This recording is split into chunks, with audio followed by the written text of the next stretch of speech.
Symbols, a PlayStation podcast, is brought to you by, well, you. If you want to learn how to support our show, go to patreon.com/laststandmedia. Greetings and salutations. Welcome back to Sacred Symbols Plus, a PlayStation podcast supplement. My name is Colin Moriarty. Today I'm joined by a very unusual guest solo for this show, but very excited to have him. My brother Dagan Moriarty from Knockback Punching Up Constellation. He's making the rounds. He's getting around like the old town bicycle, isn't he? Holy moly. Dagan, welcome to the show, my friend. The LSM hooah. Or a strumpet. Oh. Or yeah. a slut. Whatever you want to go with. It's whatever you want to say. It's fine. Could be a strumpet. I am a strange character. A strange character and strange for Sacred Symbols. But how's everybody doing? Should have worn my web shooters. I have like the old... Graydon used to have the water gun ones. Yeah, where you do the little bit of I just saw them in the basement. Should have put them on for a little. Yeah, why not? Whip.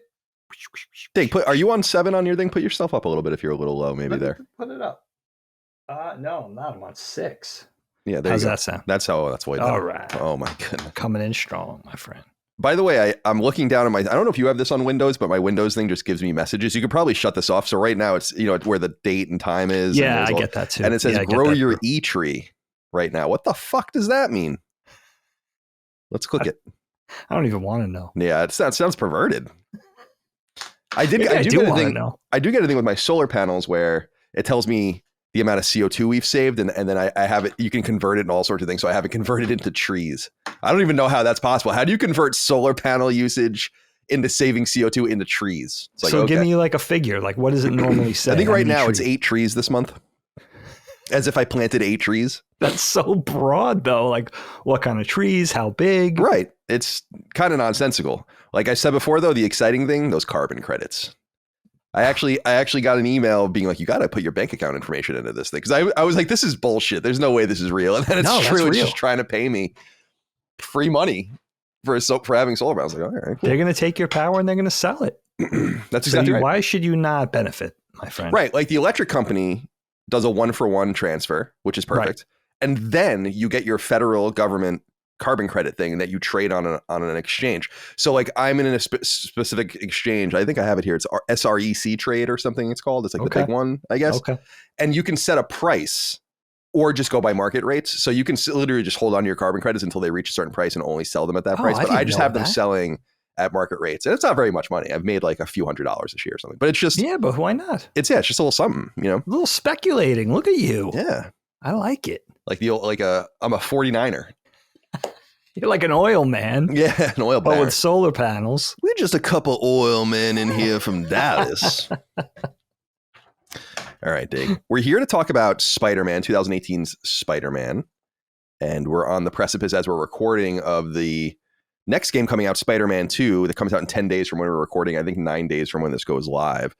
We're going to do a podcast about this. Then we're going to do a podcast about the 3 DLC packs that come alongside Spider-Man that came obviously in their own season pass individually. And then on the PS5 version, they're just baked in.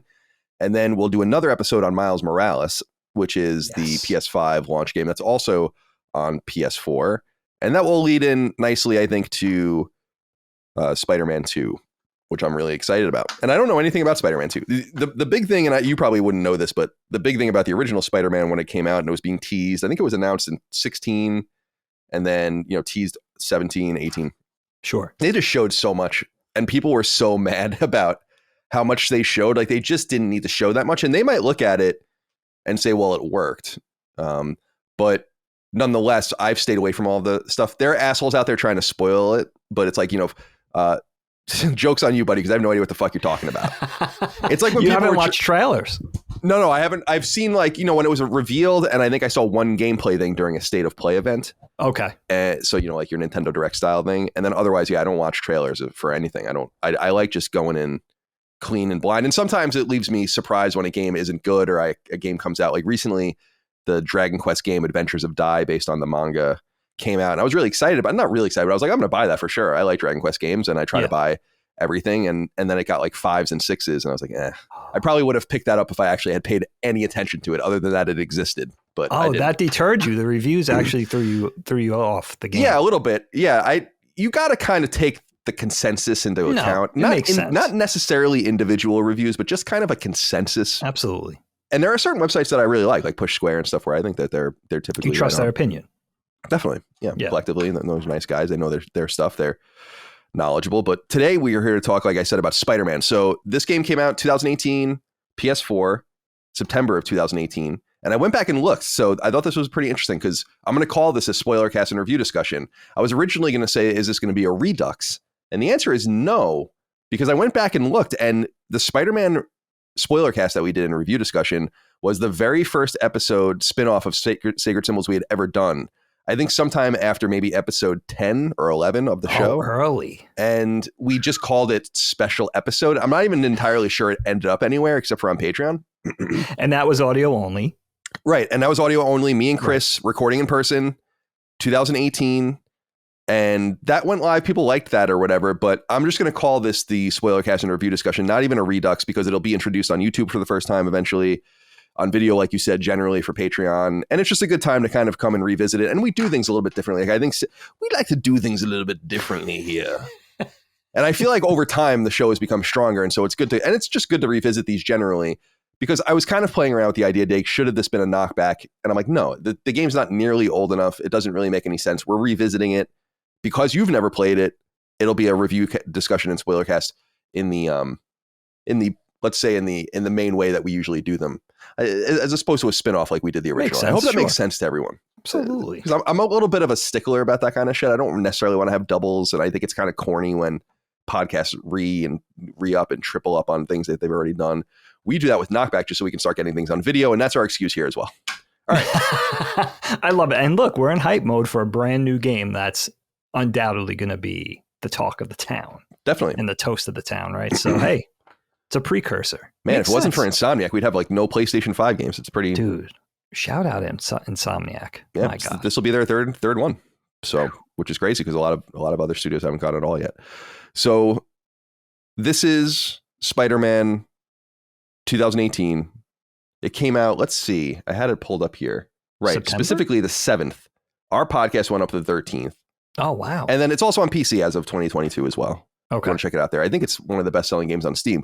But what's interesting about this game, Dig, is that this is the single best-selling PlayStation published game ever. And I don't know if people truly appreciate and realize that. There are some games that have sold really well, like in the teens. You have your Last of Us Part 2, Horizon, God of War, and so on and so forth. But Spider-Man is they've combined the sales of Miles Morales with Spider-Man over time, and I think it's almost at 40 million. So you have to assume that Spider-Man 1 is probably between 25 and 30 million of those, and so I think it would probably by far be the best-selling PlayStation published game ever. But I don't know. They're a little secretive of that. It's also worth noting that while that number doesn't count games that they gave away for free or that were on PlayStation Plus, it's certainly the whole gamut of price ranges. But still, it's a huge game. Spider-Man 2 is going to be huge as well. This is the power of the a la carte single player release, in my opinion. I like Spider-Man a lot. Revisiting it, I think that it has problems. I see the seams in it more this time around. The one thing I want to say about it is I don't think I appreciated fully the first time I played it. And this was probably the last game I ever got early from Sony, by the way. Oh, that's notable. So I was still in that pocket as well. Sure. So I was thinking about that. I was very nostalgic in that way too. I was like, yeah, I did have this game early. I actually made like a video review for it and everything, which was funny. But I do see the seams through it, and I guess I didn't appreciate or don't remember appreciating Dig the first time through how Batman Arkham Asylum like this game actually is. Obviously, the setting and like the whole dynamic of it is different, but I don't think I even appreciated how literal that transfer is. And so there's that. I think that the one thing I will say about this game is that it's funny, it's cute. Spider-Man's a great character. You know, these are all important things. Best. I love Spider-Man villains, and I think all of the villains in the game are great, maybe except for Mr. Negative, kind of the most boring one. But the more campy and weird, like the Sinister Six style guys, are fucking awesome. Oh, it's so good. And I love them. They don't make any sense. It's like, whatever. It's just, it's got a different feel than Batman, where I go into Batman, not that everything in Batman makes sense either, but I kind of go in for it for the grounded nature of it. This I kind of go in for, like, yeah, it takes place in the real world, except for, it's like the Avengers Towers there. It's like, except for there's this, they use term supervillain in like their universe, right? Like So it's like this 100%. grounded world, but they also have this amazing shit going on, as opposed to the more rough and tumble Gotham. The Riddler is a real person. The Joker is a real person, which is dope in its own way. Totally. And then there's the whole other thing like Spawn or Punisher or something where it's just violent and whatever. I think for this, they really nail all of that. I also want to say from the bottom of my heart, perfect length of a game and perfect use of an open world. Doesn't stick around too long, pardon the pun. Perfect amount of upgrades, all of the rest. I feel like there's a symphonic design philosophy in this game that in revisiting it, I'm like, yeah, this is great. I mean, this is absolutely wonderful. And when the word came out that Spider-Man 2 is about the same length, a lot of people got upset about that. And I'm like, no. That's perfect, especially because I think that there's 20% or 25% of this game they could have done differently and use their time a little bit more wisely. And so with that in mind, I think that that's the perfect length. It's almost the increase that you were looking for if you just kind of change the design philosophy a little bit. So I've thrown out a lot there. But what I'll say is that I think Spider-Man is amongst the top echelon of PlayStation games. I do not think it's as good as Horizon. I do not think it's as good as The Last of Us. I do not think it's as good as God of War. I do not think it's as good as any of those things. Okay. But I think that for what it is, the spirit of it, it took Infamous's place in the pantheon of PlayStation games in terms of a superhero open world game. Doesn't have the choice of Infamous, obviously, but so that's what I'll say here, Dig. I'm very curious to know what you think of this because you have never played it before, and this is another game that you're kind of coming into fresh, a seminal game. And so, what do you think of Spider-Man? Take it away. Yeah, you set a high bar with some of those other titles you mentioned, and I'm still sort of letting it sink in. I just beat it a couple of nights ago, but dude, my mind was blown. I mean, where do I start? The first thing when I finished it, I think it was 2 evenings ago. The first thing I did was I granted myself permission to go watch the trailers for Spider-Man 2. I felt like I had earned it finally, you know? I always love when you get me out from under my video game rock because I knew, obviously, that I missed this one. I'm always painfully aware of my video game backlog, and then we get to chip away at it through the various podcasts, so it gives me that outlet. And what was interesting about this title, though, in particular, was that I kind of went in knowing full well it was going to be good because even though I hadn't played, I almost always pay attention to the conversation. And the conversation around this game, just over 5 years ago, was that it was wonderful. It was a masterpiece. It was one of the best-selling games on PS4. I think the best-selling game on PS4, right? Yeah, I think at 20 million units, I think it's probably pound for pound the best-selling, even when you compare it to a Call of Duty release. Yeah. And I didn't even realize the stat that you had offered up too, that across consoles. As published by Sony. Think about it. Like there was nothing Sony did in the PS1 or PS2 generation that would have even been close to this. That's true. And sales wise, look, Grand Theft Auto games even failed to sell 20 million, I think, each on PS2. I could be wrong about that. Wow. And so, and that was huge at the time. The systems, it was different then. Yes. Now Grand Theft Auto 5 obviously is a totally ubiquitous game with 150 million units sold. So yeah, this is a different marketplace. Have completely changed. But you have your Gran Turismo games at like 10 million, right? Yeah. You have your God of War games about the same.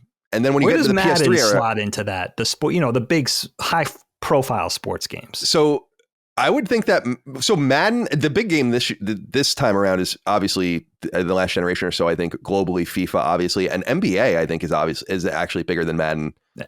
Is it really? Yeah. And what's funny about those games is that they just stay on the charts all year, and then they spike. Sometimes there's two of them on the charts. So when an NBA game will come out, it'll be like NBA 2K24 is number 1, NBA 2K23 somehow is number 19. It's like, okay, and it's based on gross income or gross revenue. So it's not like units sold or anything. Not selling them for $2 a piece and just moving units.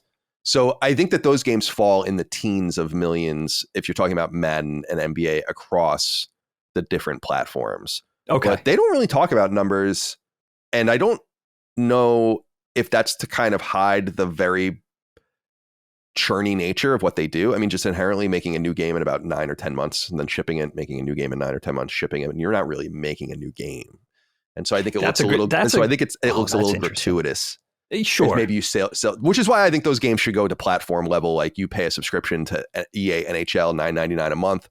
You get the just game the way it is. They upgrade it constantly. The roster's always good. Everything's right. And you just kind of tune into it that way. That's the way it's a different conversation because you're building something in echelons where it's not just a complete departure every time. So it's not fair. I understand that. Yeah, for and sure. but you can see on the other hand why they won't do that until they're forced to do it. Oh no, of course not. No, Right. of course, from a business standpoint, yeah, you got to keep it in the black, my friend. And I mean, you make a good point too about the power of Spider-Man, just as a franchise. Of course, who doesn't love it? And bringing up Arkham in the conversation, just in terms of good superhero games. So I was thinking of that too, because that we started to explore those. We played Asylum so far for right, Arkham Asylum. We have to do City still, and then we do a night. There was a fourth game that I've never played that is not considered part of the trilogy, and it was done by another studio, but it's Arkham Origins. Oh, they were talking about this on Punching Up. Yeah, WB Montreal did it, and which doesn't. I don't even think they exist anymore. And if they do, I don't know what the hell they're doing. But they oh no, they did Gotham Knights. Those are the guys that what am I saying? Those are the guys that did Gotham Knights, which is like that 30 frames thing. But that I bought, but I never played. But it was supposed to kind of be like the most interesting of them all. So in other words, we have a few to get through. Plus there's Blackgate, which is the Vita and I think it was on 3DS or something version of it too. There are quite a few games. Dude. But dude, I want to say, I don't think I really appreciated it until I played this game. I've been familiar with Arkham since it came out, and everyone's always loved Arkham. Yeah, but of course. That's a progenitor style game that I don't think I quite appreciated until maybe I played this, where it's like, that is, if you looked at this genetic makeup of the industry and how everything spins off of everything, Arkham Asylum is actually a big node in that, bigger than I would have ever given it credit for. And Spider-Man branches off of that, along with a bunch of other games. So it really does, even though it is different. And you have I mean, for that game, also atmosphere. But I love what you said too about just the flavor of Spider-Man mixing realism and cartooniness in such a great way, as it does in all media. I feel like it does that in comics. It does that in TV and movies. It does that with the Spider-Verse, films lately, the 2 animated films that we got. And I mean, I'll just sum it up in sort of this nutshell fashion before we break it all out, because we're going to talk about all this stuff. But I just found here like a extremely thoughtfully and lovingly crafted game that was surprisingly big, I thought, and actually long for the scope of it. I mean, you could see everything this game tries to do in how complex it is. You could see this being a 10-hour game. I don't know if that would make people happy.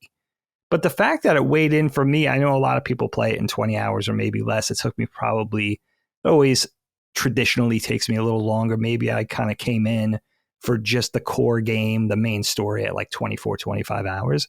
That was pretty, I kind of treated that or looked upon that as a treat, given that this is a pretty impressively big game and everything that you could do in it. And just the world and how big it felt. And just really the whole thing, I think, was impressive from the word go. Everything, and it made for a really out and out fun experience. And that's what you look for in a game. I knew the conversation. I knew the din around the whole thing was that this is one of the best games ever made. And that's exactly what I found. But now I know why, and that's just fun. And again, kind of cleared the road for me now to tackle Spider-Man 2 when it comes out, which is a rare treat for me. Yeah, I wonder how many people are going to play Spider-Man 2 without playing the interstitial, which we'll play on here.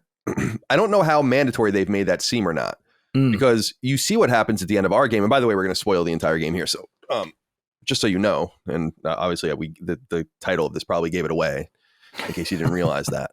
But there's this notion that I think you kind of have all the information you need to play Spider-Man 2 by just playing Spider-Man 1, but Miles Morales obviously fleshes out Miles' story in a much more significant way, although it's not nearly as long as the core game. And I think that they did that because they used a lot of the same map. We're going to see this map again, at least partially in Spider-Man 2 as well. So, which is fine. What are you going to do? It's New York City. I think it's totally great.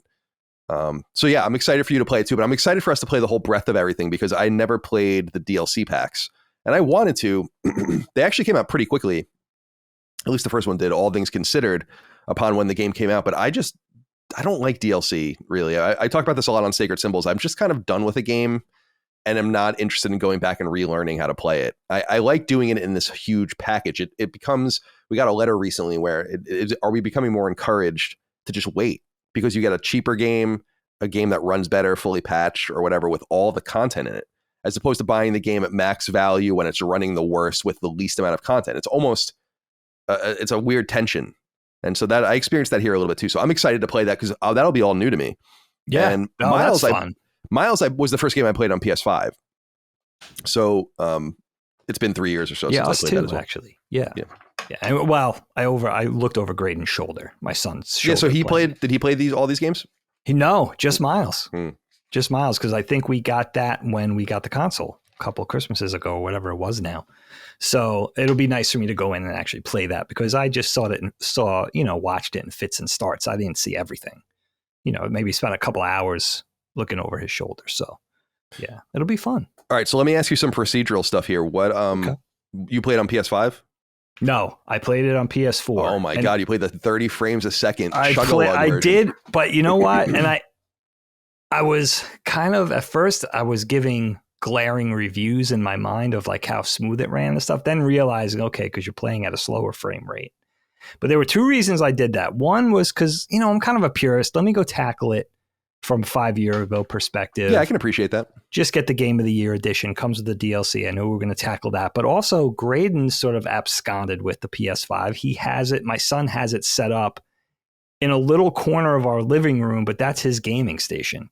So it's just kind of, sounds like a silly reason, but it's just uncomfortable to sit at his desk and play the PS5 where the PS4 is just integrated into the entertainment system. I could sit on the nice plush sofa, right?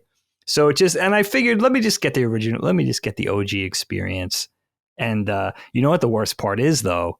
I still want to go back and do some of the side questing stuff. So I'm just going to keep it on PS4. Miles will be on PS5 though, because we already own it on PS5. Let me just play it there. And the DLC, I don't know. We'll see. I'll probably play it on PS4 too. Just you already own it there. I mean, it's easy peasy, right? Yeah, I'm actually going to go back with Miles and play the PS4 version because I want the trophies, and I already have the PS5 trophies. So it's like, well, I might as well court myself through it again. I see. For that reason, although it'd be interesting, I guess, like you said, to see it and through that old lens as well. But and yeah, I wanted to ask you about your completion percentage. I actually, because I've beaten the game already, I actually stopped my playthrough right before Dr. Octopus because I want to go into the last battle having done everything. So I just it's a culmination of the game and I can be done and then go into the DLC without having to go back and. So I did all the collectibles as they gathered. The thing is that the crimes and all the randomly generated like red icon crime and whatever Sable stuff, you just have to kind of grind that stuff out. And I wasn't fast traveling to try to grind them all out, but there's just a few left for me to do. So I think I'm sitting at like 95% before I fight Dr. Octopus, which means that it'll probably bring me to like 98% or something. Oh, wow. I'm jealous of you, dude. Let me just tell you, that game completion percentage ratio terrified me playing this game because it was only late in the game that I realized that's referring to everything, not just the main story. I think I was like literally, Kyle, and I'm a little slow on the uptake. Like I spend a little too much time. And that's traditionally just the way I play. And that's okay. I'm comfortable with that. But when I felt like I had to be 2/3 of the way through the game and I was still at like 38%, I was just like, what is happening? How can this be 16 hours in? So I finally caught on to that. Thank God. It was a big relief because, I'm animating 8-10 hours a day. I can only really chip away at night. We're kind of we're under the gun a little bit, not too bad, but so that kind of scared me. But I'm jealous of you, man, because the side questing, there's a lot to do. And the only part of that I really engaged with a little bit, just because of the way the game's laid out, was that I decided to take my time between main story missions, before they give you the yellow bead. Mm-hmm. They give you a couple of minutes and they fill it in with exposition and you get to kind of go do your own thing before they call on the new quest. So I did the radio antenna sort of police communication things, getting them online with the little wavelengths, integrating the little wavelengths. And I probably only got to like 50% of that. But the backpacks, the bomb defusing, the Silver Sable or the Sable Industries sort of infiltrating their headquarters or their compounds, I didn't do the pictures, taking the snapshots. Jeez, so you didn't even fill in a little bit, but not consistently. Yeah. Yeah. It's funny, man, because I played the exact opposite, where I think most people, I do wonder how the normal person plays this stuff, because I look at these kinds of very gamey things from a casual point of view, where it's like, why would you want to just run around collecting all of this stuff or doing all this stuff? Like, what is the point? And I actually think that some of them are really successful at being part of the game and being a meaningful part of the game, and some of them are less successful at being part of the game. I actually think the backpacks are more meaningful than some other collectibles in other games. They're weird in the sense is like, why are these just how many backpacks do you have, and why are they all just hanging around? Right. It doesn't feel too fillery like some games, though. No, right? not It at all. feels pretty substantive, and it gives you more to do. And I think it makes an excuse for quick travel, because otherwise, why would you want to quick travel in this game? Web slinging is so gratifying. Oh yeah, it's the right? best. Oh, it's just so good. So yeah, but there's a lot to look forward to, and I will go back and do that because I had such a blast with it. I just want to kind of stay in this world, and it'll carry me over. We're going to do the DLC.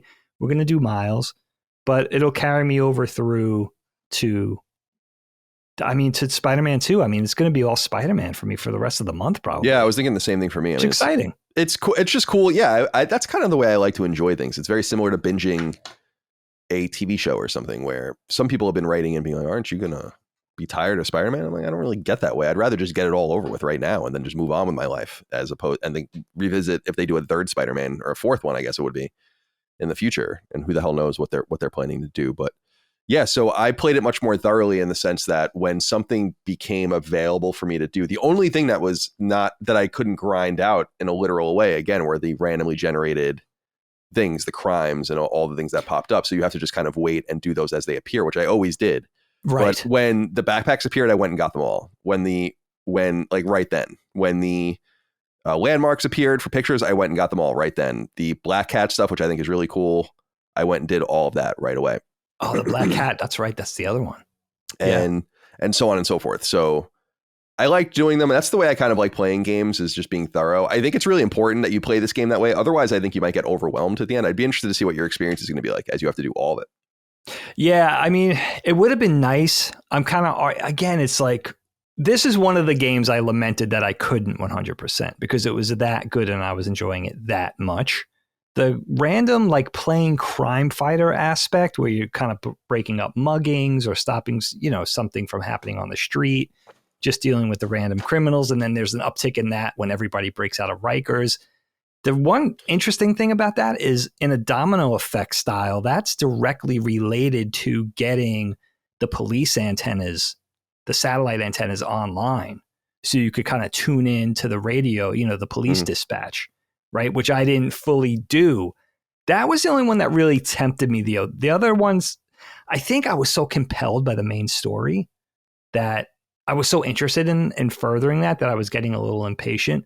But again, it's nice to be, get done with a game and be that pleased with it that you want to go back even after you beat it and do some of the random things that you missed, because it's worth exploring the world. I mean, just getting from point A to point B in this game is so fun. Yeah, it is. Who could ask for more? Are you able to use the GPS even fully when you don't fill out the parts of the city, like in a granular way where you can see the buildings and the streets and stuff? Because I thought all that stuff only appeared on your map when you cleared with the satellite dish. Like that no, was the I think first you thing. could see everything, unless there was even more. I'm not sure, but no, it seemed like it was filled up with various. Yeah, your map must have been a marquees. mess, because I loved the customizable legend that they have on the map where you can start removing things from it. And so when I would complete something, I would remove it from the map to where the map was really just empty, which it's very gratifying for me as a player, a completionist. The thing that annoyed me though, and I remember this from the PS4 version, so I don't think this is a bug, I guess this is intended, is that legend resets when you start the game up again, and it takes 2 seconds to do it again, but it's like, why would you assume I'd want my map to have this specific legend? I shut the game off, I come back in, and then the map is just full of shit again. I don't understand. You can't keep it. Yeah, you have to go in and customize it, like get rid of the birds, get rid of the this, get rid of the that. Yeah, that's a pain, especially for somebody who's like really nitpicky with that. Oh, I like the visual sort of. Well, it's like a checklist. You have a visual representation of what you accomplished. So, like, I could never play the game like you played it. Like that's called the golden path. I would never be able to. I can't do that. Like, it's just you have to be a completionist Right. Famously with our audience, Witcher 3 broke me down about 40 or 50 hours in and I never beat it because I was like, I can't do this because I'm trying to do everything. And the game has a huge map and just question marks of all these different places that are interesting or that there are quests. And I was literally like, every time you do a question mark, 7 more of them pop up. That's a bad feeling. And I was like, oh my God, I'm going to fucking kill myself. And people are like, just play the game, play the main quest. You don't have to do that. I'm like, no, you got it. You don't understand. You have to do that. They're all there on the map. You got to do it. You're making me feel bad because I have OCD. You got it, but you have to have tunnel vision and just kind of separate and distinguish one from the other. Like, okay, this is mainline, and that's okay. I'm just going to do the main story. The rest of it is another path, or another path for a later day type of thing, and just kind of separate it in your mind, or you'll be broken down by your OCD. Again, it's not as bad as when you played BioShock and didn't listen to the audio diary, which is like I don't even understand what the game was about if you didn't listen to the audio diary. It was so fun. In that case, it was just so fun that I just wanted to have fun playing. And, I'm susceptible to that in games. But the shame of this was I know all of it would have been so satisfying to do, but you're just operating on a schedule. And it's like, oh man, I got to finish this for the conversation. I can't stop short. So yeah, and also the DLC. I know the DLC is separate and distinct, but that'll be another sort of vehicle for conversation that I can complete. And I was going to say, Ken Levine watching you play BioShock is like the nonplussed, disenchanted Wojak. He doesn't like my story? Yeah. He's like, what? He's like, I spent all my time on this. I'm just articulating everything perfectly. And you just... BioShock is so good, but Infinite's still my favorite. Yeah, Infinite is... I like the original better, but Infinite, I mean, they're both... Those are another... BioShock, not Infinite really, but BioShock's another one of those nodes. Top. In the mountain, genetics. Yeah. Oh, absolutely, dude. I love that you mentioned Horizon in there too. Thank you for that. Yeah, Horizon. Oh, I love Have Horizon. To agree. Horizon's so good. Horizon is a very controversial subject, at least on our show, and I think in more hardcore PlayStation fan-based circles because the game sells extraordinarily well, yet everyone seems to hate it. And I'm like, I don't... Really? Yeah, it's got like a very... There's like a very being like, Horizon's not very good. It sucks. Zero Aloy Dawn, sucks. I'm like, are you fucking stupid? I'm like, seriously, I want to be like, are you dumb? That doesn't make sense. Are you dumb, kid? Because I play it. Don't worry about Aloy. Just play it. Yeah, the Aloy and tell me that it's not masterful. Oh, dude. Oh, I don't even want to talk. Take robot dinosaurs out of it. I know I'm a mark for robot dinosaurs. Forget robot dinosaurs. It's still one of the best games ever made. I'm talking about Zero Dawn. I still haven't played Forbidden. Oh yeah, Forbidden West is even better. I mean that's the thing is Zero Dawn's awesome, and Forbidden West is, dude. The story in Forbidden West is fucking crazy. I said that before. Like you simply cannot predict what it's even about when you go in. Like no matter what you think it's not about that. And that's what I love the most. The villains in it are dope, and it's the whole story and the culmination that's going to happen in the third game and all the rest. Don't get me started. If you're going to make another game that started with something special, it better be more special. You gotta come with Empire Strikes Back. We talk about this all the time. It's just there's no other way. That's why Spider-Man 2 is going to be amazing. Yeah, I would have said pardon the pun. There's no way not to say that. No, it's the worst. It is. It's horrible. All right, so let's talk about Spider-Man as a character.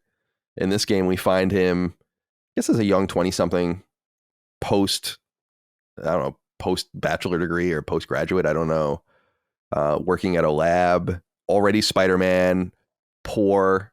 Mike and I were wondering, why is Spider-Man always poor? Or is he always poor? Yeah, I think is that part of the story? Always is. Yeah. Yeah, you're right. Makes him a little more relatable, I guess, than the more rich Batman or whatever. Right. So I understand that, but I like Spider-Man. I like the character of Spider-Man. I think the villains are more attractive than Spider-Man, but it's one of the examples. The villains are much more attractive in Batman than Batman is, in my opinion. And I like Batman a lot, but I think Spider-Man's a more attractive character in some way. He's funny and relatable. And I guess it's because he's more like working class or poor in some way, trying to kind of struggle and get by. It makes him more relatable, like we said.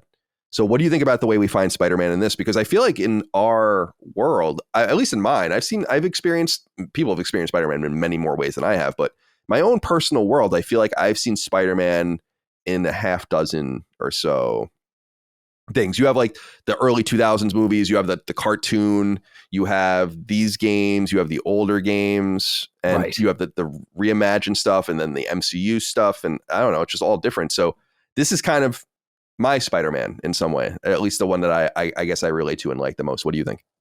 Yeah, man. I mean, Peter Parker, hero across media for so many decades. We've gotten so many versions of this character. I have to tell you, man, as I stack it up against the comics, against the Ralph Bakshi cartoon that I grew up with, against Electric Company, against all, the McFarlane era of comics later on, after, this Ditko and after the Romita Juniors and after the Ron Frenzes. We've gotten so many versions of this character. And of course, the cinematic, right? We have Toby, we have Andrew Garfield, Tom Holland. I think this character, even after spending like the better part of 25 hours with this character, I think this version of Peter Parker, of Spider-Man, is one of my favorites. I think it's so friggin' good. I think it was really expertly done. I think you capitalize on everything great about the character. Like you said, you take the sort of blue collar Queens aspect, doesn't have parents, lives with his aunt and uncle. So, you kind of feel for the guy, you relate to him. He's got, he's kind of a young kid scrapping it out. This 23-year-old version I thought was really interesting. I don't know if I was listening to an interview with the creative director over at Insomniac or the art director, Jacinda Chu, but I think she might have been saying it was interesting to get into this era of the character age-wise, just because he's been Spider-Man for like 7 or 8 years already. So he's getting really comfortable in that skin. He's kind of confident, but he's still very likable. And I guess, the best versions of Peter Parker. Not only is he, he comes with the quips and the humor and keeps the tone light, and he has a very likable personality, and he's kind of unlucky in love a little bit, and he's scrapping it out with the finances. I mean, getting evicted from his apartment. So you really feel for him. But there's also something at the core of the character where he's very vulnerable. And you don't always see that in a superhero protagonist, right? Like, how often in a Batman story do you see Bruce Wayne break down and cry in the Batcave? It makes for a really compelling hero and somebody that you root for. And I just think the voice actor in this too, what is his name? I got it written here. I think they replace him or something? Let me see.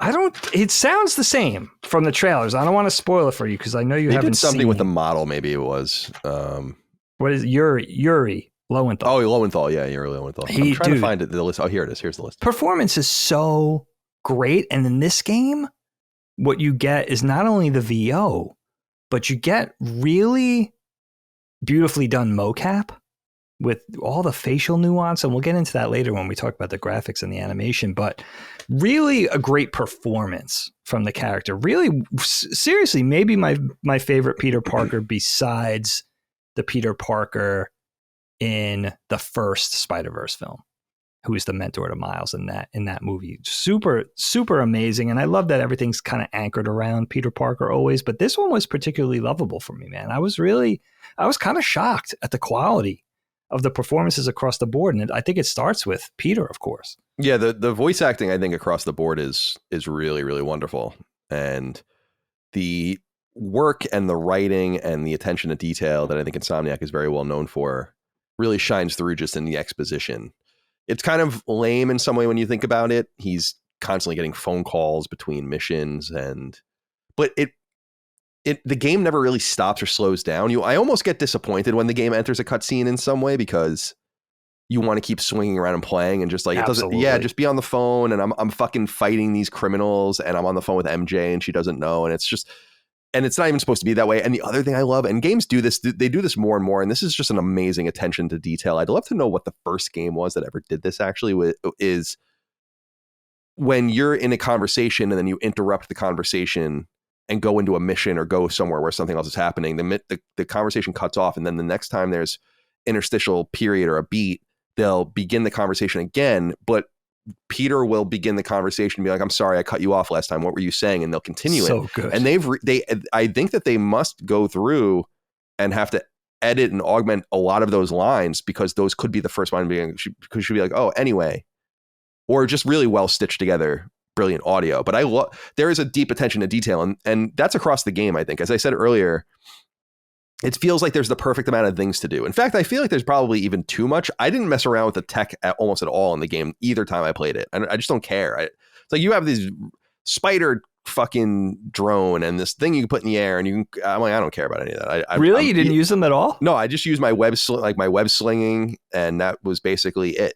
And my web gun just to shoot the guys and tie them up or tie them together. And I just didn't need any of that stuff. I didn't care. I love at that all. You could get through it without it, but it's there if you want it. Right, exactly. That's great game design. It's cool. It's almost, again, it's a little bit too much in my estimation, but the amount of suits, the 3 upgrade trees, the different currencies that you earn for doing different things around the city, I think it all is quite harmonious and really well done. And I think it all reads really well too. You played the PS4 version, so you experienced the one with the load times, but on PS5, man, the load times they don't exist. And so it's amazing that you just quick travel and then immediately the screen will just go black and then you'll be where you are, as opposed to the subway ride and all the rest and all that stuff that doesn't exist.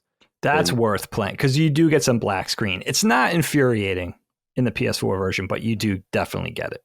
And yeah, I just think otherwise it's dynamic and bright, and the menus read and the map reads. This is such a huge problem Dave and I have with games, including games like, and I've said over and over again, games like God of War, where it's like, you do not need to make this so complicated. You do not need to make this map look like this. Why can't it just read like a normal thing that you can read? It's a fucking pause screen. We don't have. Borderlands 3 was the most notorious one where the game would actually need a beat to even load. And when you pause it, it's like, come on, man. I'm sure that's not a problem on PS5, but because it was so sophisticated. Yeah, because it's all this shit going, animations and stuff. It's like, just let me go into the menus. And I think that this game does a really nice job of that. And the fast travel is efficient, although it's introduced somewhat deep in the game compared to when it might be a little more. It is a little more useful for you. And I like just the general feel. And this is what I wanted to ask you next, is just the general feel of the environment. I wondered what you thought of New York City as a character in this. There's a lot of real places, and it's a smushed down version of Manhattan with a lot of real locations. And so as someone who's much more familiar with New York City than I am, I was curious what you thought of New York as a character. Yeah, man, it was so fun. I mean, the first thing, you're in New York, you want it to feel vast. I mean, you want it to be big. I mean, Manhattan, the island of Manhattan is what, 34, 35 square miles. So you got to make it feel pretty big, and you got to make it feel pretty populated. And you know what you don't get in this game that I was so pleased to see is that you never get that weird ghost town syndrome in this game. The city feels, there's actually the crowded sidewalks populated with people. They're packed. You get to see the cabs and the trucks and the buses and traffic starting and stopping at lights, and just this whole world going on that you're most of the time not even paying attention to. It's just in your periphery vision, but it makes it feel like the proper hustle and bustle of Manhattan. And then, it is a slightly shrunken down, but you get all the neighborhoods. You have Greenwich Village, and you have Meatpacking, and you have Uptown, and you have Midtown, and you have Times Square and Central Park, and the whole thing. You have all the actual, you go up to Harlem, you're at the seaport. So it's pared down and minimized. But even playing through, besides just the major things like the Chrysler Building and Empire State, you have Times Square. Central Park West is kind of in the right position compared to Midtown. It's intuitive. If you're heading east, you'll get to the river. If you're heading to the Hudson, you'll get to that side, of the west side of town. If you're heading north, up in the numbers, you're going to get uptown, right? So that sort of thing was really cool. I loved seeing it. And again, just to feel like one of those games that feels so detailed that it just felt like a proper New York City in the hustle and bustle, people moving around the sidewalks, yelling at you when you land. Besides the fact of just being able to swing through town, especially if you're in Midtown, and blocks of big skyscrapers, and how wonderful that is. How it really feels. I mean, I looked at it this way while I was playing. It's been decades and decades since we've been fantasizing about Spider-Man, right? Seeing him in books and comics, TV and movies. When you get a chance to play him, there's as Peter Parker, as Spider-Man, there's a lot of pressure to make that sort of culminate in something that you always dreamed of and making it, oh, this is what it feels like.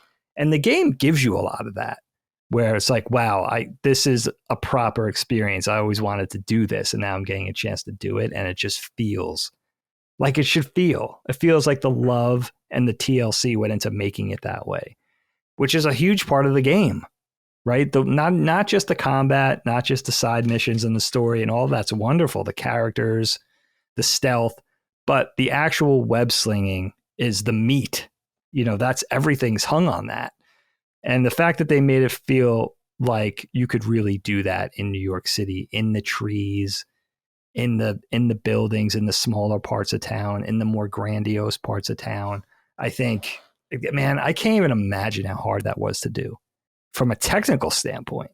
It's unbelievable. Yeah, it's really, really well done. I think they learned a lot from making Sunset Overdrive on Xbox. I think that kind of parlayed into this in a major way, at least technically. And now that we have established Peter a little bit, or at least our version of Peter in this game, and then New York City, or our version of New York City in this game, I want to know what you think about playing in it, because this is, I think, obviously where the game shines. The thing is that, and this is where I said earlier that I can see the seams in the game, and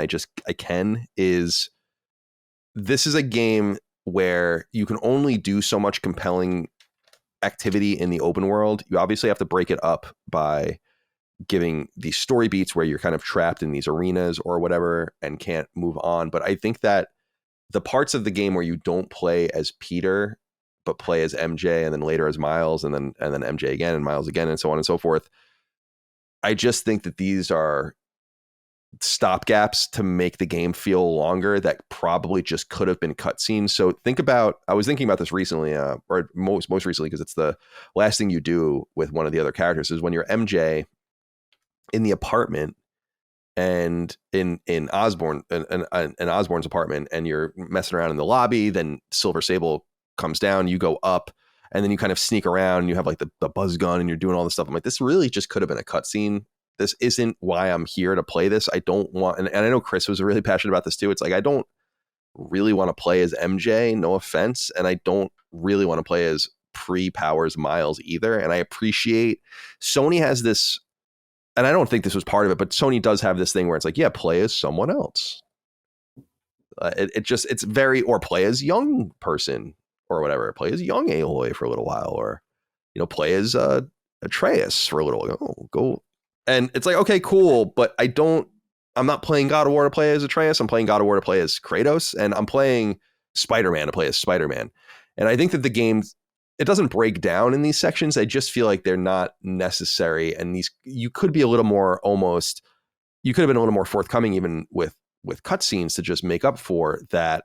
I also think the game kind of suffers, although they get this out of the way early, I think, is Spider-Man indoors just doesn't work very well, and that's not as fun as just playing outside. So when you're fighting against Kingpin in the beginning, and you're fighting all those criminals in the bank, or I don't know what the fuck tower you're in, and it's fun, but you're kind of stymied. That's Batman, right? That's Arkham Asylum. It's a great point, and that works more because he moves slower and it's more methodical, and he's like the world's greatest detective, and he's trying to do all these things, as opposed to Spider-Man swinging around like a maniac, and it's all about kinetics and speed.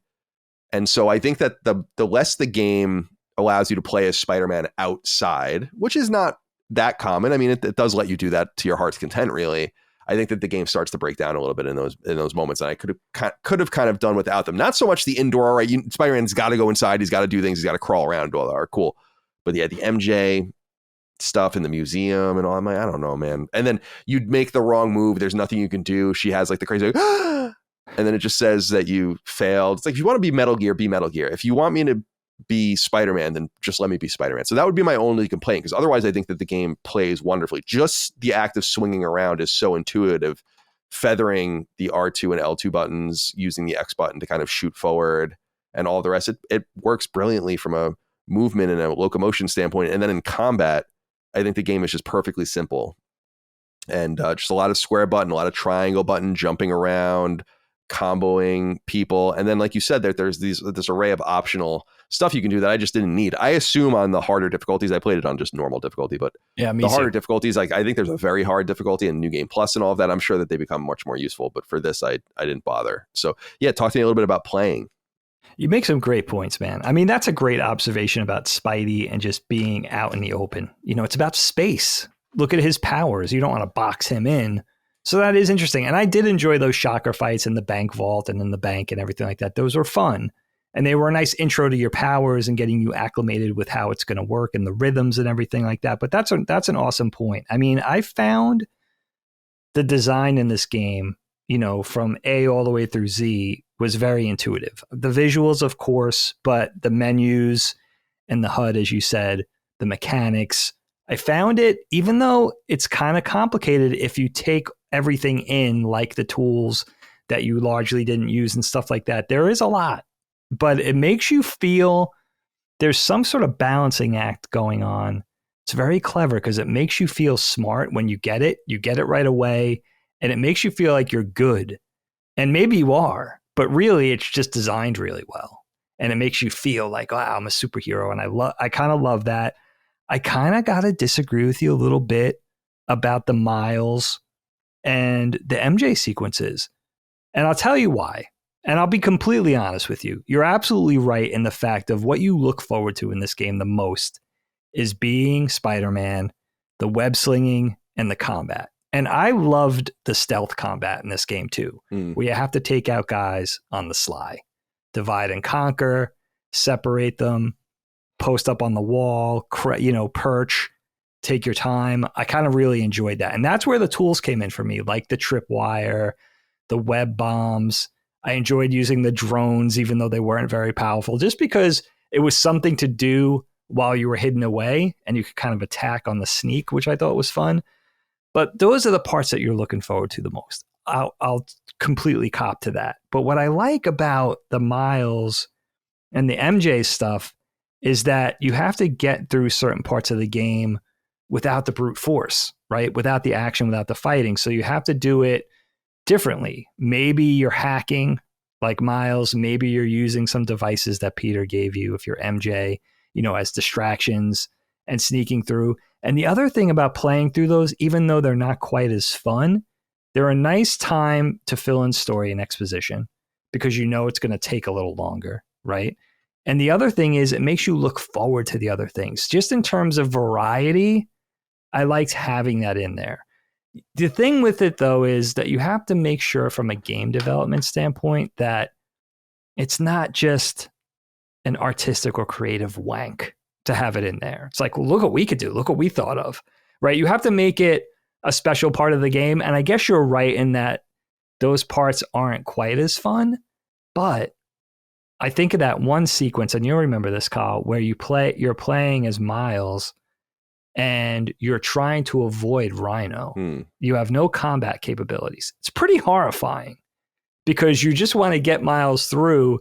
There's no way if Rhino sees you, you're dead meat, right? So that was and that's a great one in the fact that I think the price of admission was well paid, just in the fact that Rhino, and going through his rages around the level, is making it so that you could progress. When he smashes something, he's opening up an access to another part of the level and stuff like that. So it was just brilliantly done. So it doesn't sort of smack as like the show-offy thing from a game dev standpoint. It makes it feel like, oh, that was just a really cool idea to integrate into there. And also, I don't know, you know what I felt like is this game, because I was very surprised to be playing as Miles in this game specifically. And it was all a surprise to me from a gameplay perspective. It was all fresh. It was all unspoiled.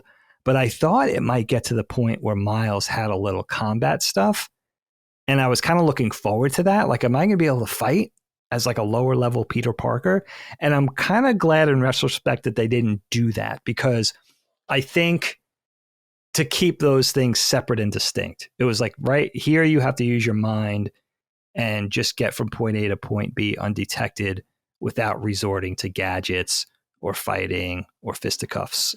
And yeah, so but I do partially agree with you in that you kind of looking forward to getting to the next Spider-Man bit, whether that's getting, web slinging around town or the next battle, which are kind of, I gotta say, the combat, the straight up overt combat in this game is kind of pulse inducing. It's because you're fighting large groups of guys oftentimes, and you got to really kind of form a strategy. You do have to kind of get good a little bit. It walks that fine line that a good game does, where it's not too difficult, but it's gratifying enough to feel like, okay, I did it, but it's not frustratingly hard. It definitely does that well. Yeah, in some sense, it's like Arkham. It's harder than Arkham, but you have way more options to get through things in this game than you do in an Arkham, which in and of itself, I think, is what makes Arkham difficult on its own. Or it could be difficult depending on, I guess, the difficulty levels you're playing on, especially the original Arkham Asylum and hard. I remember that being quite a challenge for people. But yeah, it's interesting also to consider, I guess, just the seams, as I was saying earlier, from a game design standpoint of those parts of the game. Well, they weren't egregious. It just struck me as you're playing too fast. You're playing too quickly. We don't want this game to be over in 10 hours. Like we can't have that. We need you to slow down a little bit. And I just read stuff like that and think that this is not even focus test stuff. This is just it's them controlling the pace. Right, exactly. And that's what you have to do in video games. And I totally get it. But I would just argue you could have controlled the pace with 10-minute cutscenes. That would have been more interesting than anything if people are just patient. But everyone complains about long cutscenes too. So I guess you kind of can't win one way or the other. So with all of that established, I do want to, I'm curious, like how you specifically, if you can walk me through a specific fight for you, how things might have gone. You had noted that you used a lot of the different tech. I really just loved, obviously square button is essential, but ripping people's weapons away from them with the triangle button is awesome. Love that. Launching things with the L1 and R1 buttons at people is awesome as well. And just sliding under them, punching them in the back of the head, doing all that kind of stuff, keeping it really close. I love just using triangle, punch, guy flies away, hit triangle at the perfect amount of time. So as he's flying away, you string onto him, pull towards him as his body's landing on the ground, and then just beat him to death. The triangle and circle attacks that happen, and when you get the special effect, the upgrade to use two of them in a row, so you can hit triangle, circle, and destroy one guy, triangle, circle, hit so fun. Another guy. And the fighting does get really dynamic. I especially love the Sable fights just because I love those G.I. Joe style aerial characters with their jetpacks.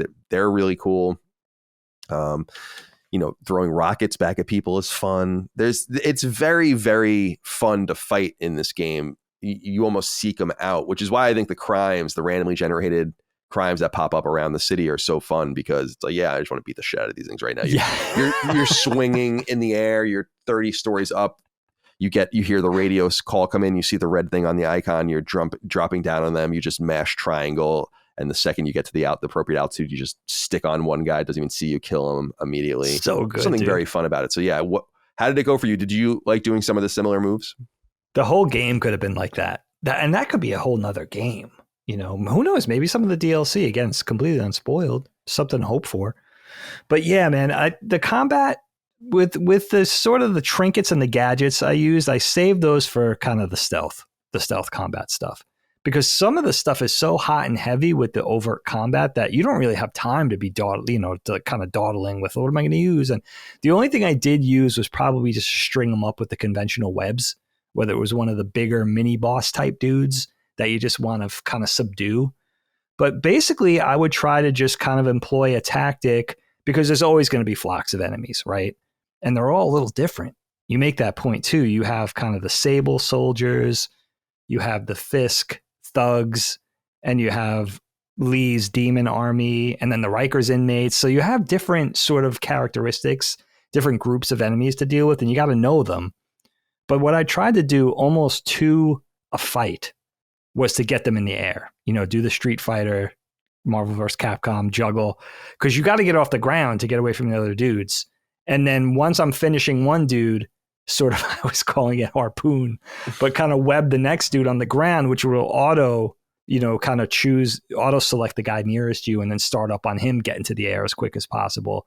And like you said, use those props in your environment, whether it's a fire extinguisher or a car door or a barrel or whatever's there. Swing that around. I almost always did that. And then the slide mechanic for the dudes with the riot shields, for the harder dudes with the sort of electro whip things, just to get them off balance. That was a great tactic. And just to avoid gunfire too, whether it was an RPG or just a dude with a machine gun. And that was really kind of it. It was kind of systematic. And then you just have to employ, that worked for the main dude fights. But then, for the boss fights, that was fun for me too, because I'm a big mark for that. And just kind of employing the rhythms, knowing the boss's pattern and going from there, and the way some of them would last a little longer, and the way each boss fight was a little different. Sometimes you could just go straight up. Sometimes you had to involve your environment a little bit, like the Rhino. I think of the Rhino Scorpion fight. That was fun when you had to fight both of them at the same time. But it was kind of cool. I think you make a good point too, in that you could get a sort of employ a strategy from early on and kind of stick with it. If you power up or incorporate another move or another tool into that, great. But you didn't necessarily need to if you just got good at dealing with enemies. The other thing this game lets you do, which I love, even in the melee combat sections, you could almost always get away for a bit, whether you need to just sort of a quick respite or to heal up or to come back at it. It wasn't like the enemies were going to respawn. It didn't do anything cheap. So if it got a little too difficult, which you usually didn't on normal, you could do things like that, which I love because it makes every fight different, right? And it's also based largely on the environment. Are you outside? Are you on a rooftop? Are you on a parking garage? It's always a little different. There was almost always a way to deal with a specific group of enemies, even if it got a little tougher. And I think they're also very liberal with checkpoints. If you get halfway through a fight, you'll start halfway through the fight, right? So they were at least on normal difficulty. I don't know how it is on the other difficulty levels. So that was also cool too. Again, you don't want it to be too difficult. But you want to feel satisfied enough that you got through something. And I think this game does a good job of that. Yeah, I tried to keep that in mind, specifically with the difficulty or lack thereof in a lot of ways, where you really have to, and I don't mean this as an insult, you really have to think of the lowest common denominator with a game like this. It has to be playable for normal people. And I guess that's kind of a cop-out, because you look at a game like Elden Ring, which is mega popular, and I have no prayer of beating that game unless I really sat and studied it. I just don't have the patience for shit like that. And that's obviously a mainstream game. So maybe I'm wrong, but I just felt there were a few choices made to kind of lower that common denominator to be as accessible as possible, which I think was a smart move, because like you said, it's fun. It's just fun. It never felt like I don't think I almost ever died in combat. I probably died a half dozen times in those stupid sneaking around things. It's like, oh no. And then guy lifts the gun and is about to fucking shoot MJ's head off, and it just goes to black. I would love to know, Kyle, when you're dealing with Disney and Marvel, right? How much autonomy do you have from a game dev perspective? In this case, Insomniac's, right? Insomniac's purview. Like, how much of that is up to Marvel to say, like, look, we got to make this a little more accessible to 8-year-olds. This is too hard. I would hate to think that those bean counters or those cooks in the kitchen were hovering over things, but I'm sure that's kind of the reality of the situation. But you make a great point from a game development perspective, to kind of be able to walk that line of difficulty and make more, I'm not a hardcore gamer, but make more experienced gamers have a great experience, and also make it accessible to somebody who maybe doesn't play that many video games. To kind of be able to dance is tricky, and make it kind of something that everybody could enjoy. That's gotta be really hard. I would prefer something that was too hard, but you can't really do that, because not everybody's looking for that. Yeah, right? That's tough. I was going to say, like, I think that just comes through focus testing, and I think Marvel was probably, I think they're very involved, but I think that they're probably less involved on the game design and game philosophies side than they've probably ever been, because I think they just realized that they needed to let other people make these decisions and endorse those decisions. That's good to know. All right, Dave, let's talk about some of these other characters in this game as we continue to flesh things out. What do you think about Otto Octavius, Dr. Octopus, the man Peter is working for. He turns into this Doc Ock character later. Man, I love the character of Dr. Octopus. I just think it's such a neat character, and they do something really cool in this game, I think. Although it's probably the same in other things. I should be clear, and I'm sure it's already obvious that I'm not very familiar with the comics or any comic really. So I only know what I know through the things I've seen in TV, games, and so on and so forth, movies.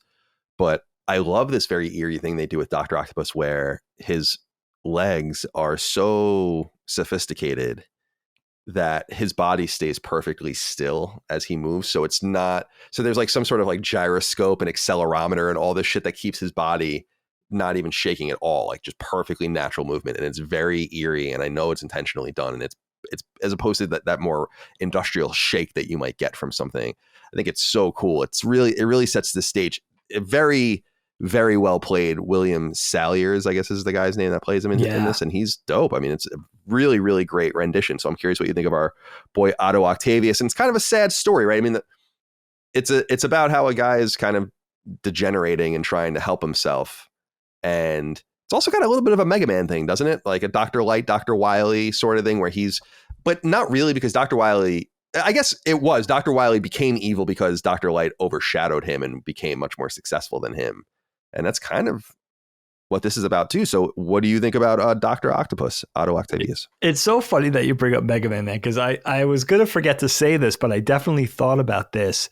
Seeing the updated versions of these classic villains, I think of like the Rhino and Scorpion, for instance. It's almost like the Robot Master version of the traditional villain, right? It's like kind of robotic, cybernetic, glowing eyes, where it used to just be the suit. Mm-hmm. You know, you used to just have the spandex outfit and that's it. So I definitely thought of that, where you're making them more tech.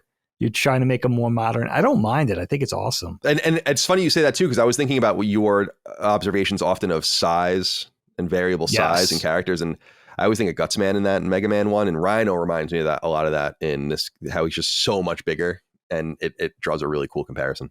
That's how you do character design, man. Contrast. You know, that's why there'll never be another Kingpin after the first Spider-Verse film, because that Kingpin was so massive. He was just a chunk of black with a little head. It's dope. You know, it's awesome. That's how you do it. Mm-hmm. That's how you do design. But yeah, then, I mean, Otto, absolute shout out to William Salyers, man. I mean, how good was that performance? And again, something that Insomniac does with capturing the performance and the mocap and translating that into the final product, it really removes so much of the uncanny valley and keeps it obviously realistic. It's figurative and all of that, but also adds a level of cartooniness, so it can be distinguished from live action. Like, there's a reason to do it this way. Yes, you're on the soundstage with the golf balls and the green screen and the whole thing, but I've very rarely seen the final product, have such a high level of craft, where it's like, wow, they did such a great job and really kind of honored the performances, not only vocally, but also just getting all the little facial tics and the acting, the subtle little nuances in the acting. And William Salyers was a great example of that. Look, I mean, just like Spider-Man, this rogues gallery of villains has been around for many decades. I mean, we all think of, right, was it Ditko or Romita Sr. who first created the original comic Doc Ock? You think of the goggles and the black bowl haircut, right? This character's been done to death. And to make him interesting, right, Spider-Verse did the female Doc Ock, which was really cool. But to always kind of bring back the character and the core of the characters there, but you're kind of reinventing it a little bit. They did such a good job in this game with that, where you're kind of honoring the legacy, bringing a little something new to it, and, you know, visually and story-wise. And you're right. I think every villain to a character in this, you know, they have a relatable backstory. Like, they want something. They're obviously evil in some capacity, but they have desires. They have problems. They're dealing with issues. It's not like they're not just the mustache twirling villain tying the damsel to the train track type thing. They're characters with dimension, just like the good guys. And the Otto story is particularly kind of a tearjerker, because this is Peter's mentor, and gone bad, gone south. So Well, it starts with him. Let me ask you this. What do you think about the or I don't know if it's over reliance, it's what people want, but just the continual reliance on the same villains and the same characters over and over again? Because I can see it both ways. As much as I want to see a new Mega Man game, as we brought them up earlier, in Mega Man 12 and new robots, it would be cool to see the robots we already know in this 3D, highly stylized world that we live in now.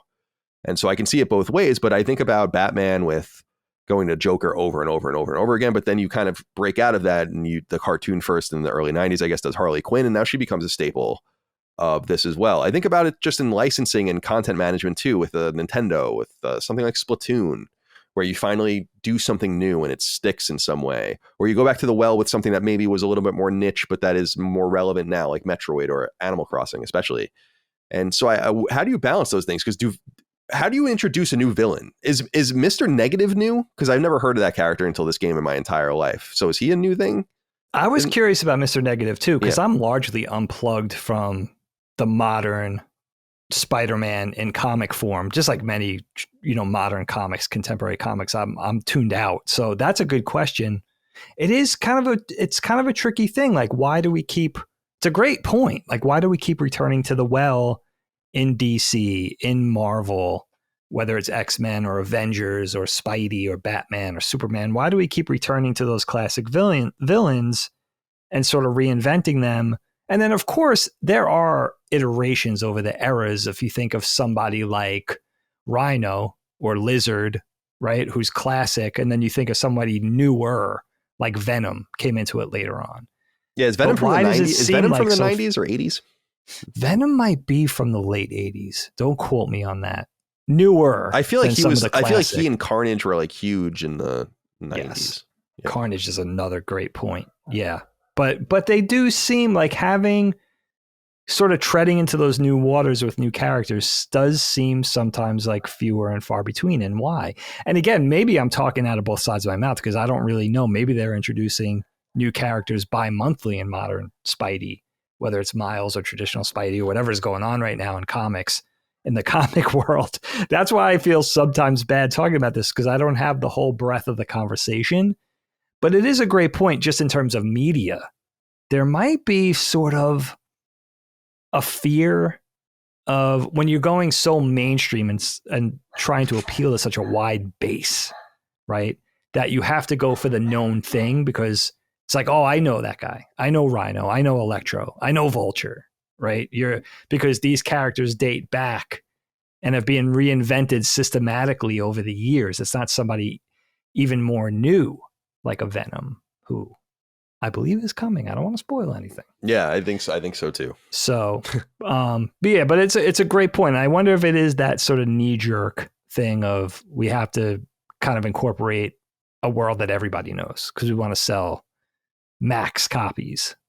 And be inclusive. The only shame is that I feel like they used so many of the cool villains already, where I'm curious, and I know they're hiding a lot more in the second game because again they spoiled it, and I think they realized they spoiled the first one. But the only ones that there's really not even anyone really missing, or only a few people that I would even think were maybe missing, because I love the Sinister Six and all the people that are irresponsible for that. Even when there's a part of the game when you deal with a fake Mysterio, which I think is cool. Mysterio's a dope. That was awesome. Yeah, that was a dope character as well. And you like fuck up her helmet. And she's like talking about how you scratched it. And if you do the collectibles, you do the backpack collectibles, you also find a piece of Mysterio's helmet. And he talks a little bit about fighting Mysterio or whatever. Because it's, as you said, they all know each other already. They all have beef with Spider-Man, which is cool. And they establish that. And they haven't done like the prequel story or anything like that. So we don't know. And they do a team up, right? I think the only classic one we didn't get was Lizard. We got cosplay versions at the Halloween party. That was dope. I loved that. Right? Yeah. That was super fun. That was really, really, that's the type of idea that you want to incorporate when you kind of keep rehashing this thing, in this case, Spider-Man. That's the kind of stuff you want to have in there that makes it fresh. And they did. They really did. They did such a great job with this game. But Otto, obviously, we know is a tragic character like everyone else with his own initiatives and things he wants to get done. And we learn again this Dr. Light, Dr. Wily sort of thing. It's really kind of a bastardization of that though, because Light isn't bad. And we know that that's not the case for Oscorp.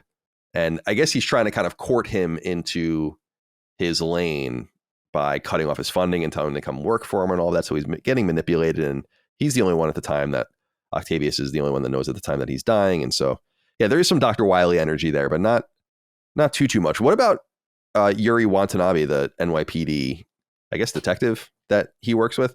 I like this character. We talk to her a lot more over the phone than we get to see her really in the game, but I like their relationship with each other. It's mildly flirtatious, which is cool, but professional. And I like the little bits they have, the Spider Cop, and how she kind of has this fit. She's like kind of fake mad at him all the time. I think is kind of cute. Do you have anything you want to say about her?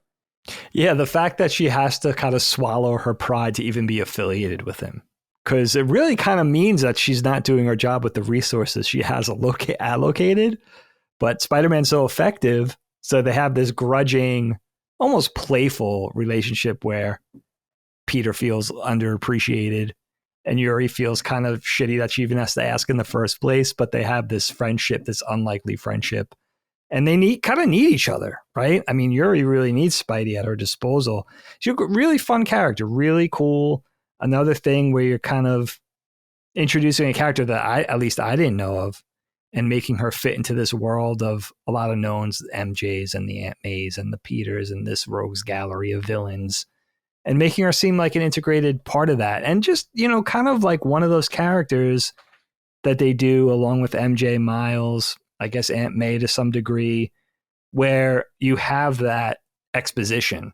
So the character herself and her relationship with Peter specifically is giving you pieces of the story, right? It's kind of giving you the exposition, filling in the blanks, and the fact that they, again, they kind of work that thing in where you're doing that in motion, right? You're doing that as part of the game. You're getting the conversation, the exposition, the plot points, resolving different aspects of the story, all while you're going from point A to point B. Yuri is a big part of that. Her conversations with Spider-Man sort of filling in everything you need to know in between missions and doing that in a way where you're keeping the pace really brisk. I just loved how they incorporated that again and just keeping that momentum and fun rather than relying too much on cutscenes, or quick time events or whatever else they could have really done. They did that. That Yuri's a big part of the world building and her relationship with Spider-Man, and kind of important, I guess, along with Jefferson, right? They're the two big characters that represent the legal side of things, the NYPD side of things. Yeah, Jefferson Davis is an interesting. First of all, what's up with that name? I don't know. Why is he named that? I don't understand why. I mean, did they not know? I honestly don't know. I'm so confused. There's people out there yelling at us that do know this, but for let's me, look it up. No I never looked it up before.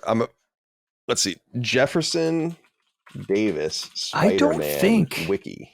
In Spider-Verse, in the cinematic universe, which is only 2 movies right now, I don't think that's his name.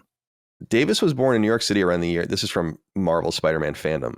Okay. Born around the year 1974. Not much of his past is known besides that he had a younger brother named Aaron. Blah, blah, blah, blah. Jefferson eventually learned that Aaron's secret identity. Yeah, there's really...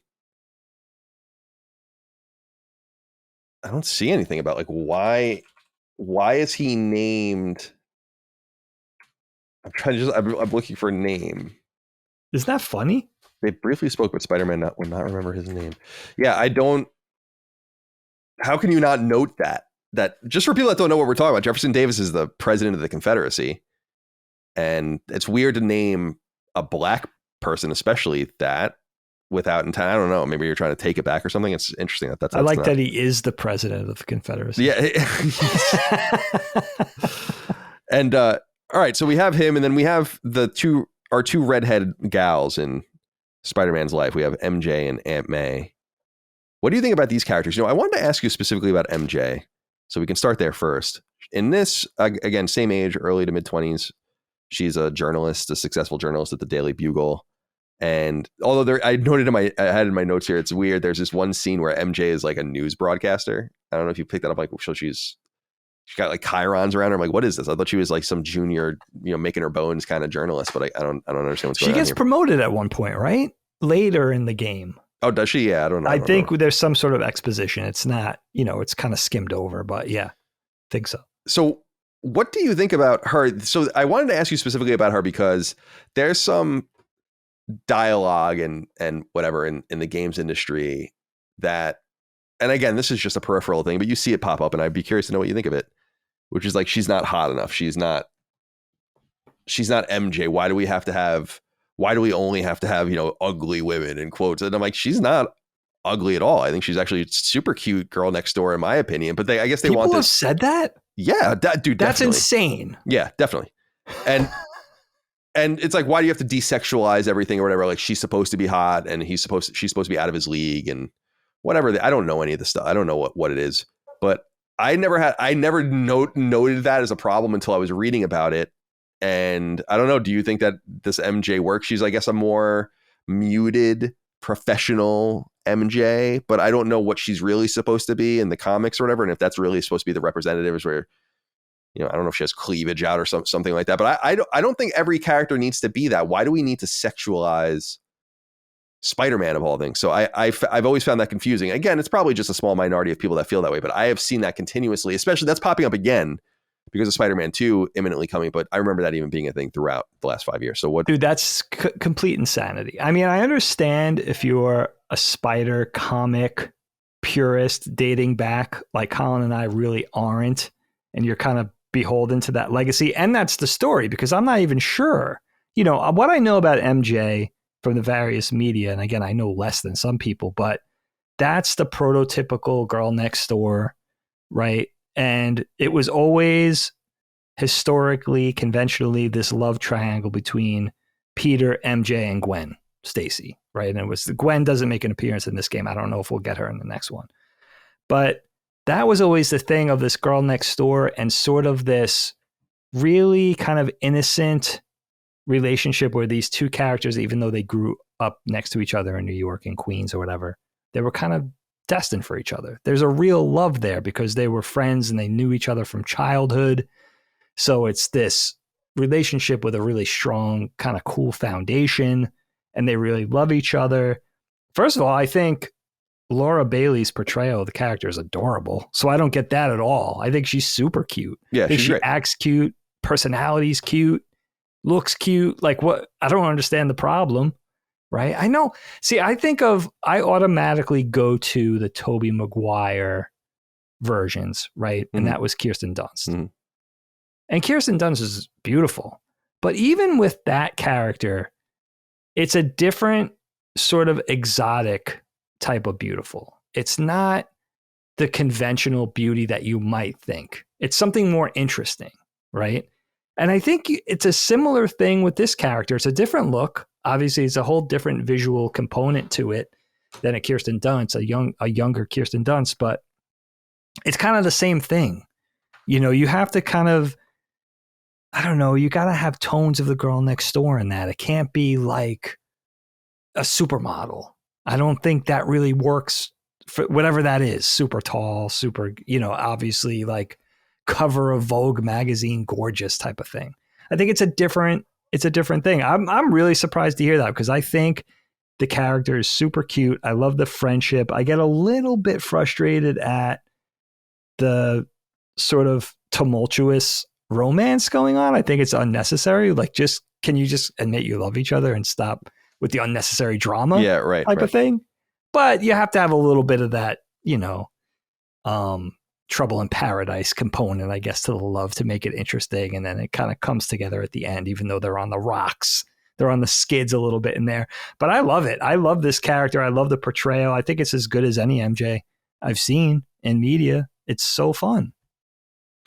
All right, let's see here. I'm going through my notes. I have so many different things to say here. Yeah, we've gone through all of that.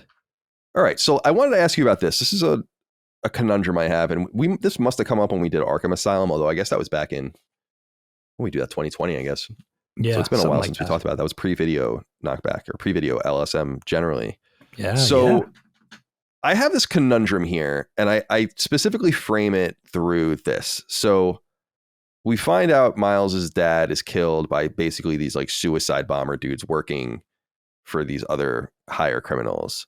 And we even play as Miles in the wake of the terrorist attack, searching for his mom, the dad's body, and crawling through the rubble and the guards. And it's really dark, actually. It's dark. And I wrote in my notes, indeed, this would be one of the worst things that I've ever, domestic terrorism attacks in American history. It doesn't really feel like that. And in fact, the game kind of breaks down from a narrative standpoint and I guess becomes more Marvel-esque, although I'm not very familiar with that stuff, where the city is just totally occupied by all these conflicting forces. Very Batman Arkham Knight, like Arkham Asylum City Knight. Yeah, that's the third one, where it's just crazy. Or the third Batman movie from Nolan as well, which is funny, but it kind of falls apart there. But I have this conundrum, and this is the same thing I have with Batman too. And it makes less sense in Batman, I guess. It makes a little more sense. So I will say that is that why is there this insistence on not killing anyone? First of all, the things you're doing to these guys are killing half of them, it just doesn't make any sense. You're fucking destroying these dudes. You're smashing them into brick buildings and throwing them off of buildings. And what's with the pretense that you just, I understand you can't have some sort of renegade out there working on his own, killing people or whatever. But at some point, Spider-Man kind of de facto works for the state. He works for the local government at the very least. And they don't shoot at him. He's often going into these things and helping them. And the people come back and cause all this havoc. Like they killed Miles's dad. They've killed all these people in the city. They've caused all this destruction. They just come back over and over and over and over and over and over and over again. And I just think that is the weird thing in comic books, and I guess requires the constant rebooting and all of that, and the fucking Arkham Asylum breakout and all the various things that happen. But I just find it strange that it's never brought up that a lot of the people that are involved in this stuff deserve to die, don't they? And that wouldn't you be doing everyone a favor if when you caught Electro, instead of tying him up, you just killed him so he didn't do it ever again? Like, who is going to be mad? I know it sounds crazy, but like, who's going to be mad about that? It's the same thing in Batman when the Joker does all this stuff and he breaks down, he does it again. Like, who's going to... First of all, if they knew who Batman was or they knew who Spider-Man was, the jury would nullify it if they wanted to even try him for anything. Because it's like, what are you going to do about this? I know it's kind of a strange problem, but I just think it's so weird that they're so dedicated to life, even though these people are destroying other people's lives. And I think by most measures would be put away forever, I guess, which is what they're trying to do. And then they just inevitably break out, or they would find themselves on death row and executed or something. I don't know. It's just a strange conundrum I have with all of these superhero things. There's too much emphasis placed on life for people that don't seem to care about life, that seem to be, again, the term supervillain as used within the universe. These people that are just above and beyond insane. It would be everyone would be thankful if you did something about that. Don't you think? I mean, everything you're talking, it's such an interesting point when you're just talking about comic books and comic book properties. And it really harkens back to what they established many years ago with the Comics Code. It was just like, and I don't know that much about it, so I don't want to talk out of school, but, basically some rule set to establish some values in the mainline comic book industry that applied to mainstream publishing before really the advent of indie comics and going off the beaten path, which probably happened later in the 60s, sometime in the 70s, where that started to grow in popularity till today. You could do whatever you want. You don't have to be beholden to a Marvel or a DC, right? You could go outside and do your own thing. So it was this way of establishing family-friendly values to something. And really, I guess the point there was to make a clear distinction between good and evil, right? Which you could argue from a literature perspective is not very interesting because it doesn't leave a lot of room for gray. But a lot of these things, especially maybe arguably under the guise of Disney and stuff, kind of keeps that intact. I think for Spider-Man, see, what you suggest would be a whole nother flavor of Spidey that I would be down for. And maybe it exists. You guys could let us know. It exists in the books or in some media or one of the offshoot series or something. But I would like to see that because I think it would be a really interesting Peter Parker, but I think it works for Spider-Man, at least this iteration or similar versions of Spider-Man, because it makes Peter Parker a character that's very appealing and very likable.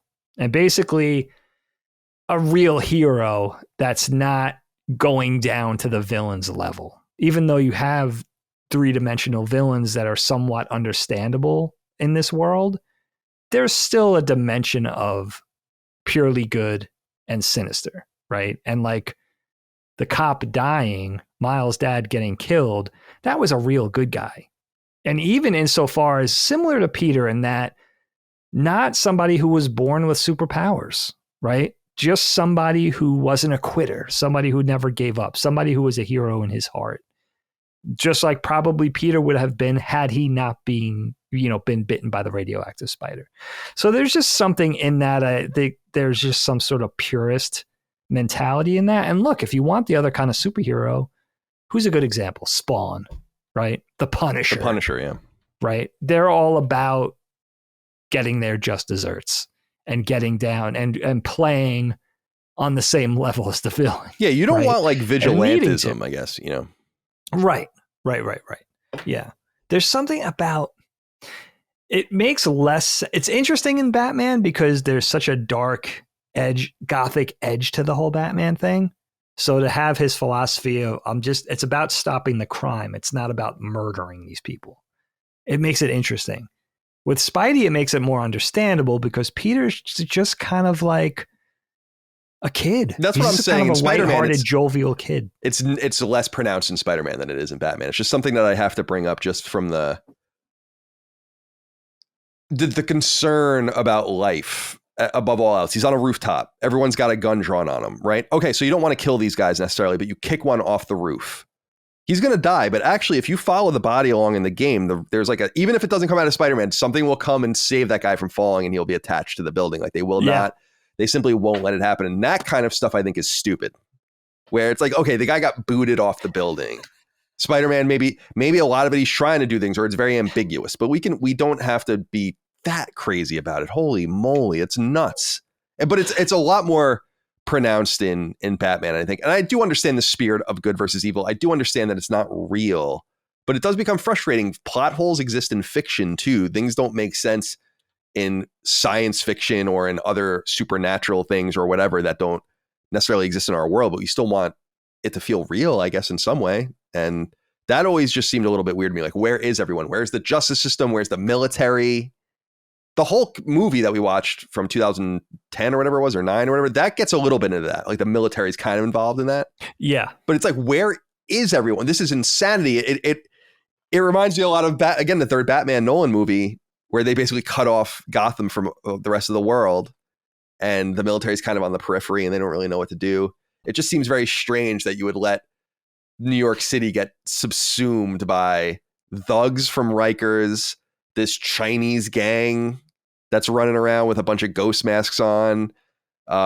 We don't know about them at all. Sable, so there's a private military just running amok in New York City. I love it, though. I gotta tell it's you, super cool, but it's give just me the cartoony shit, man. Yeah, okay, yeah, fair enough. But you know what, though? Can I sell it to you on this? Or let me put it to you this way: does it make Spider-Man even cooler, or make you wonder what Peter Parker would be capable of if he didn't have to worry about, if he could just go fisticuffs and just start murdering people without having to worry about tying them up to the building and all that kind of stuff? It's like he's taking all these measures to do it and actually showing restraint. Imagine he didn't have to do that. That would be pretty cool. It also makes it, I guess it also sells it in the fact of like he's working in conjunction with law enforcement. And the reason they tolerate him is because that, he's not outright murdering. Yeah, he doesn't people, put them in a position. You could sell it from that perspective, maybe. Yeah, sure. But I kind of want to see your version of Spider-Man. Maybe that's an anime thing. That would be just like cool. This murderous rampage. And again, maybe not trying to murder them, but just being kind of like, whatever, dude. Like whatever happens. You pull a gun on me and I throw you into the water and you can't swim. Well, anything goes. Yeah. It's like, I'm not going to necessarily, maybe things just, he's not like taking a gun, shooting a guy in the head, let's say, but he's throwing a guy off a building or crushing him with something that he pulls down or whatever. It's like, okay, I mean, that's kind of the way it goes. These guys are drawing guns on you. This is not fucking UFC. It's not street beefs, you know. In the Sam Raimi movies, Kyle, yeah. Do you remember, you may not recall this, and I don't think I'm remembering this right. In the Sam Raimi, Tobey Maguire films, yeah, the first one, right, when Uncle Ben is murdered by the dude. Right. Again, yeah, totally crazy. Yeah. He goes off on the guy, right? He finds the guy. Does he murder him or does he beat him within an inch of his life? I don't remember. Yeah, isn't it? I could be making this up. Is it like in a warehouse or some shit like that? Or does that guy become Sandman? No. I don't know. I don't remember. But that's the Chris closest we ever got to that in media, where it was like he went off the reservation in anger temporarily. And maybe that was the thing that taught him, like, all right, you got to be, you're the whole reason you're doing this is because you're different than these people. So let's channel that. But I like your point. Yeah, because it is true that the villains, not all of the villains are even acting necessarily in a sinister manner as much as they're acting in like a myopic or selfish manner, no matter the cost. And you can't live in that world and fight them, I guess. So I understand that to a degree. I mean, and talking it out, and again, it makes it doesn't bother me as much in Spider-Man. I just needed to bring that up. In Batman, I find it intolerable. Like the darker Batman is presented and the more he refuses to murder anything that comes to him, or just incidentally they get killed. It's like, come on, dude. Do you see this? It's like Fallout outside. You don't have to worry about it anymore. You're doing everyone a favor, but it's not so much the case angry here, I guess. Do you think it makes the villains mad? Like, hey, he thinks he's better than us. He can't kill us now? Yeah. Like, and then it has them playing games where like, we're not sure we should kill this guy then. So like there's that cool scene. There's actually that awesome scene on the roof where Spider-Man gets the shit beat out of him by all of them at the same time, which is dope. And it's like, you guys could just kill him too. What is going on here? Like, you need each other. I feel like you guys don't realize it's very Shakespearean. You need each other. It really is. Yeah, it's some symbiotic thing. Yeah, sometimes you got to suspend your disbelief, and sometimes it's tough. It's like when at the end of the game when Dr. Octopus finds Norman, right? That's his name. And he's like, oh, and he climbs up and grabs him. It's like, you could just squeeze him to death and just be done with it. This is the guy that's been torturing him forever. And he's like, oh, forget it. I'm going to bring you to the top of my building. And he throws Spider-Man's body away. Meanwhile, Spider-Man's alive still. He could have just killed Spider-Man, and he knows who Spider-Man is. So maybe that's why he doesn't want to do it. But look at Miles. One of Lee's demons has the gun to his head and says, we got to go. How much time would it have taken to pull that trigger? All right, we'll go. These are ruthless terrorists, but they spare the. But, thank God they did. We love our Miles. But yeah, again, it's like, oh, maybe you could have done that a little more believably, but I guess we'll let it slide. We talked about the Halloween party. I have that in my notes. So that's that. What did you do the Tombstone stuff? I did. And did you do any of the Taskmaster stuff? No, the Taskmaster stuff. The only thing I heard, because I don't know where I heard it. I'm so into the villains that maybe a while ago I tuned into something to see who was in this game. And I heard Taskmaster was in this from afar. Again, I don't know where I heard it. And something came in over the police radio, and it was Taskmaster himself. I remember he was broadcasting some sort of threat or some sort of veiled, threat that would sort of seem like he was helping Spider-Man at one point. And that was it. That's all I got of that before the game ended. So I didn't even realize what was the deal with that. Was that a whole nother side quest thing? Yeah, it was cool. You do these challenges, and basically Taskmaster is spying on you to learn your skills when you do the challenges. So after you complete a few of them successfully, he like talks shit to you throughout. Oh, I love that. And then after you beat a few of them, you'll randomly encounter him as you're going about, because he comes and attacks you. Oh shit! I missed that whole thing. And then he challenges you and fights, and then he like runs off, and then you do a few more, and then he comes and challenges you again. And he's super dope. I don't know anything about this character at all. This is my only exposure to him. But he has this cool sword. It's like a lightsaber, but it's like a sword, like an actual broadsword, but it's light, and it's dope. And he's got this cool cape. I don't know anything about that character, but I thought he's really, like a really shapeshifter, right? Like he could take on the appearance. Am I thinking of the right thing? I don't see that in this, but I don't know if there's. I couldn't tell you a goddamn thing about him. And he's more obsessed, I think, with insulting Spider-Man and like besting him, then killing him in some way. I think that eventually comes to kind of more fatal blows. Oh, that's kind of cool. Some kind of rival type. And I thought the Tombstone stuff was cool too. Is the Tombstone stuff's a side quest, isn't it? Or is it not? Maybe it's not. Maybe that is. I think that's integrated into the main story. Okay. So I don't know why. Yeah. Just his warehouse with his biker thugs and everything. Right? Yeah. It's good stuff. And I like how they eventually figure out how to like get them off the drugs. And that's actually a cool scene where Spider-Man's fighting him in a constrained space, actually in the garage. And he's trying to jump on his back and put the mask over his face. That was really, really cool. That's good shit. Yeah. That's a cool character. I feel like I don't even know what the order of these characters appearing in the original comic books are, but I feel like, I don't know, there's something that makes me feel like Juggernaut was the answer to all the heavies. Like, what's the purpose of Tombstone anymore? I know he has this undead thing going on, or Rhino, or all those other heavies. Once you got Juggernaut, that's like the ultimate heavy. Juggernaut's Marvel, but I always associate with X-Men. Is he obviously in the Spider-Man universe? I think, yeah, but I don't know those crossovers with, you get Spider-Man, Hulk, Wolverine, you get Avengers, you get X-Men. They all crossed over at certain points over time, but that's a tapestry that I don't know. Because then you get Apocalypse, who's like dope as hell, but also huge. Right. Oh yeah, it's like a god. Yeah. Or whatever. So it's funny. They really do play with scale. I used to love Juggernaut. When I used to collect Marvel figures when I was a kid, I was amped when I got Juggernaut. I was so excited. So cool. Okay. And I don't know why I was so obsessed with those figures, considering I only watched the cartoons and liked the action figures. I never associated with, I don't know anything about these characters at all. Like, the 90s cartoons. Yeah, right. Because some people are like, how do you even know about some of these, like Omega Red and all that? I'm like, I don't know, dude. I just loved the figures. And so that's a little more obscure, I guess. Yeah, but I'm sure a lot of Marvel people already know that. All right. What about Martin Lee? So we learn a little bit about Martin. Founded Feast with Aunt May. Is obviously a well-to-do, or so we think, businessman, but corrupted. We learn ultimately that his parents were killed. I think I have this right, by an experiment, right? That was being done to create Devil's Breath, or what they became to know. So I guess Norman's son has a disease that they're trying to cure.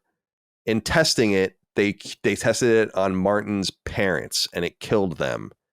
And the cure ended up becoming this corrupted bioagent instead, made accidentally. By the way, kind of shades of COVID. I mean, depending on the level of conspiracy theory you are, conspiracy theorist, it's kind of somewhere on there for you. It's really there. So I thought that was kind of interesting. Like, good for them that they got it out when they did, because they would have had big problems if they were trying to release this thing in 2020 or 2021. I think that would have been, they would have had to really go in and rewrite and figure this thing out. Unfortunately for them, that happened to a Sony product people might know in MotorStorm Apocalypse back in 2011 or 2012, which was a racing game, but it was all about the from Evolution. They don't exist anymore, but the whole thing where the tracks were in these apocalyptic scenarios and buildings falling and all of that, and they just didn't release it in Japan. They were just like, we can't release this game. After the earthquake there. Oh, wow. So that was the last time they were caught I never knew that. And something like that. So yeah, I definitely was thinking about that. But again, it depends on the level of conspiracy theorist you are. Like, my level of conspiracy theory with COVID is fairly high. Some people will be more on the lower end. Like, if you tell me that thing was created by governments and corporations, I'd be like, yeah, totally believe you 100%. Right? 100%. But some people wouldn't believe that. So if you're on that part of the spectrum, like me, then maybe you'll feel the same way. But I wasn't crazy about this character. First of all, there's something really goofy in the game that bothers me. When Peter breaks into his office, which is a cool scene in Feast, he just has the note of like, to Aunt May being like, when you hear about me next, you're going to learn these horrible things about me, and they're all true. And it's like, what if Aunt May just went in there? She's like, oh, there must be a master key or the fucking custodian or something. So, oh, I need to look. He's gone. So it's like, oh, I need the ledger or something. And so she goes in there and she finds this note weeks or months before anything happens. She's like, what the fuck are you talking about? So I found that kind of strange, but we were talking about the strong design philosophies behind the characters, the more mechanical nouveau. I especially, I love Shocker. That's my favorite Spider-Man villain. So I was amped, that he was in it. And I actually forgot that he was in it at all, because he's in it so early and they just get right rid of him. But he's so cool. And it's actually a pretty different representation of him. I think to differentiate him from Electro, it would almost be surprising that they were both in it in some way, because Shocker doesn't use electricity, I guess, technically, but it was always kind of interpreted that way. The old toys had the things that like flew out of his hands and all that. Yeah.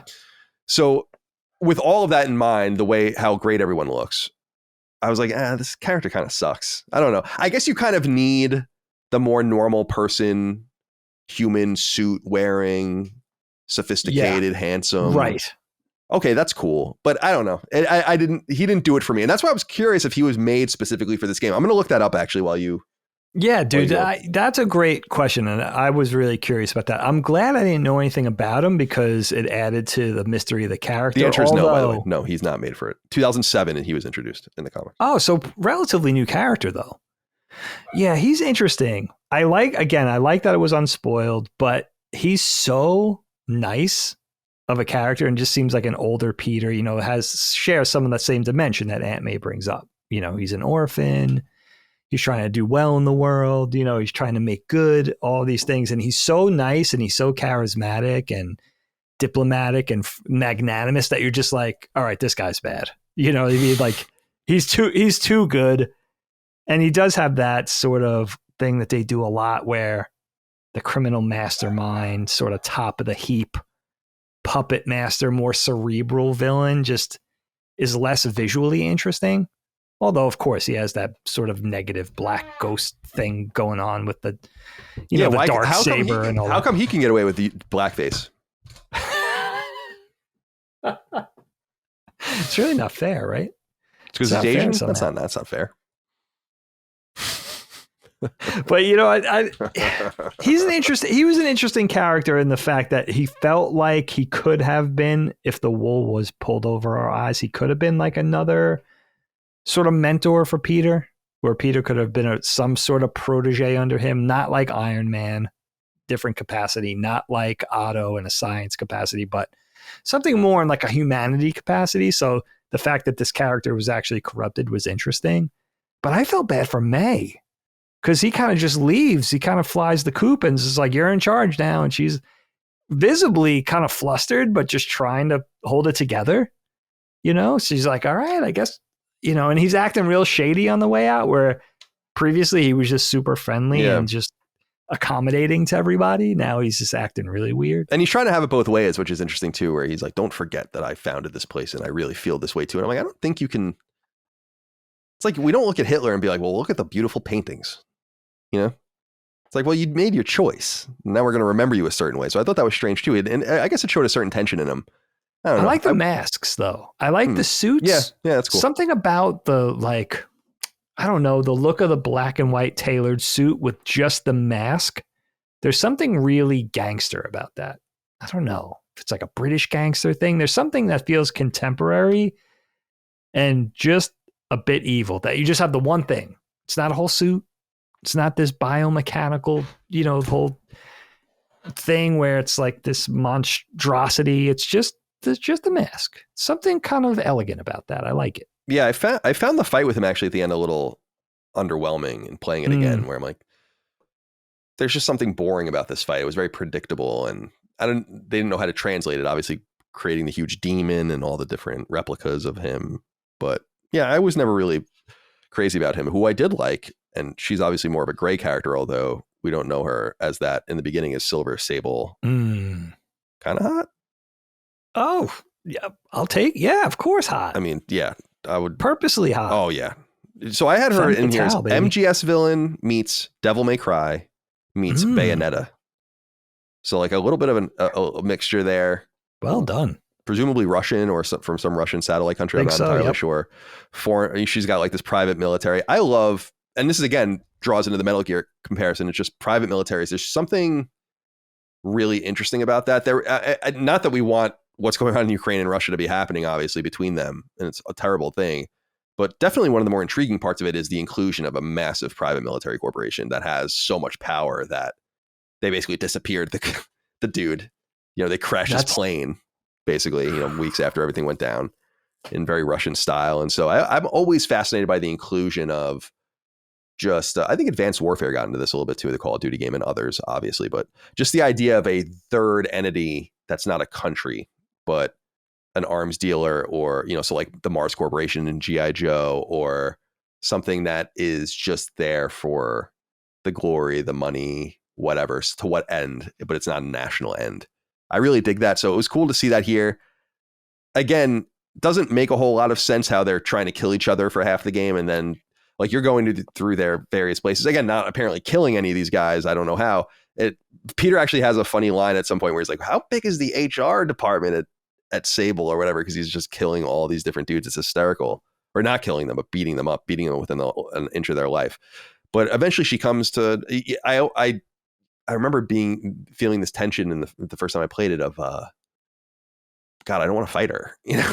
And then ultimately you don't have to. She helps you out. So what do you think about this character? That's a great point. I don't remember this character from what I was familiar with. I know the name. It's very similar to Kraven the Hunter, where I knew because he's the villain, or at least one of the villains in the new one, as we know from the trailers. And I was like, I know that name, but I don't actually remember him very well. So this is another one of those characters where I just don't remember who this is, to be honest. This is one of the few characters I was fortunate to know. When I went through my brief, amazing Spider-Man flirtation as an adolescent, let's say I was 11 in the early to mid 80s. I was probably out by like 87, but that was real. If I'm not mistaken, that was the Ron Friends era that I really grew up with, at least in the comic book, because if we looked at the t-shirts and the cartoon, we still had the Bakshi cartoon from the 60s. There was a lot of holdover content when I was growing up in the 70s and 80s that was older. That was definitely Ditko-esque and John Romita Sr. But I think Ron Friends, the contemporary comic books when I was like 10, 11 years old, he was doing it. And he, if I'm not mistaken, invented Silver Sable. They popped up in his run, his amazing Spider-Man run. Initially, he also is responsible, if I'm not mistaken, for Black Suit Spider-Man. He did a lot of really cool things. He's not always one of the most notable, but he's the Spider-Man that I grew up with. And then it evolved into McFarlane, and the younger guys were taking over and making the design more dynamic. And there's been a ton since then, and everybody's affiliated with a certain era of Spider-Man under a certain artist. But Ron Friends is special to me, and Silver Sable came in that era. So I knew the character, and I always thought she was kind of fascinating visually because she was one of those early characters who was villain-ish, like Baroness, but also kind of like physically beautiful. So I always remember that character being like, oh, she's kind of cool. And the whole idea of a frenemy too, where you have a common enemy, but you're kind of getting in each other's way, you know? And then that level where that game ends, where there's some level of appreciation, at least on Sable's terms. I don't know how Peter's more jokey about it, but she's like, you know what? I understand you now. I understand your contributions, where she's just like, stay out of my way through the whole game. And you're wondering where it's going. And she introduces an element of tech too, with the soldiers and their armor and their jetpacks. And it's like Mega Cobra. It's awesome. Yeah, exactly. You know, where the other enemies are a little more, you have the Rikers inmates or the demons who are a little more primitive with their swords and masks and stuff. She felt like the high tech, version of that, which is cool. It kind of really made this other cool visual component of the game to make it visually interesting with, the looks of different groups and making them identifiable. Just from a design standpoint, I appreciated it. And I'm not sure what Sable is like in the comic books, if it's like so futuristic. I'm not sure about that. Yeah, you could see again them reusing designs, at least through programming and all the rest, and just the models that they use, and just having to make some minor adjustments with like the shield, the sword, throughout the different, or the bat or whatever, throughout the different groups of people to kind of keep things the same. So when you get into new combat dynamics with the thugs from Rikers or with Sable or whatever, you're kind of dealing with all of the same types of characters, just at different echelons, except for the aerial dudes. And I like how later on the Sable guys introduce a lot of cool combat mechanics where you can't really use your webs very much on them. There are just certain guys where you can't take their weapons away from them. You have to just do certain things. You must throw something at them or throw a body into them or really get them from behind and sneak up on them. I really like that. They slowly, as a drip feed, add a lot of that to combat and keep things really fresh. And it's all going at the same time by the end of the game, in the city. So it's exciting when you go and do the random red icon quests that pop up. You don't really know what you're going to get. Sometimes it's going to be the thugs from Rikers. Sometimes it's going to be the demons. Sometimes it's going to be Sable. And you know that there's 5 in this district, but you have 5 for all of them, and you don't know which one you're going to get as you're going in. And then as you kind of assess the situation. You can figure it out. Sometimes you're chasing their cars or whatever. One of the cool things, because you brought up the Rikers guys too, I love the late game. And you said you didn't do any of the prisoner compounds, or any of the compounds specifically for any of the entities in the game. But the prisoner compounds are my favorite at the end of the game, because just from a design standpoint, I don't know if you came across any of them. They're basically higher rise buildings with planks between them, and they basically make a fortress around, like in the skyline, as opposed to on the ground or whatever, or in the alleyway. I don't know if I saw any of and that. It's super dope. So there'll be like 6 buildings gathered together with these really rudimentary planks across them, and in like a circle. And that's like their compound. It's really, really cool. And it has this like they took verticality. over that part of the city. Right. But like they're high above. So they're that's how they're staying safe or whatever from the cops and all the rest. It's really cool. I really like that. That's awesome. That's a great idea. Yeah, that whole Rikers thing added a whole nother unexpected dimension. It was like, all right, now we have every dangerous inmate in the New York area. It felt a little Arkham to me. That felt a little Batman, where I'm like, all right, yes. I don't think we need the Rikers guys to now pour out into the streets. This is, but that's fine. It does introduce 2 of the coolest boss fights, I think, in the game. And we brought them up a little bit earlier. You fight Vulture and Electro together, and Scorpion and Rhino together. And I really, really like those fights. I like the Electro chase as well. Before they beat the shit out of you, you're kind of chasing him to the top of the building, and you're going through this harbor area. Really, really cool. And I really wanted to shout out those boss fights, and we can talk about them here if you want more carefully, but I liked having to fight 2 of them at the same time twice.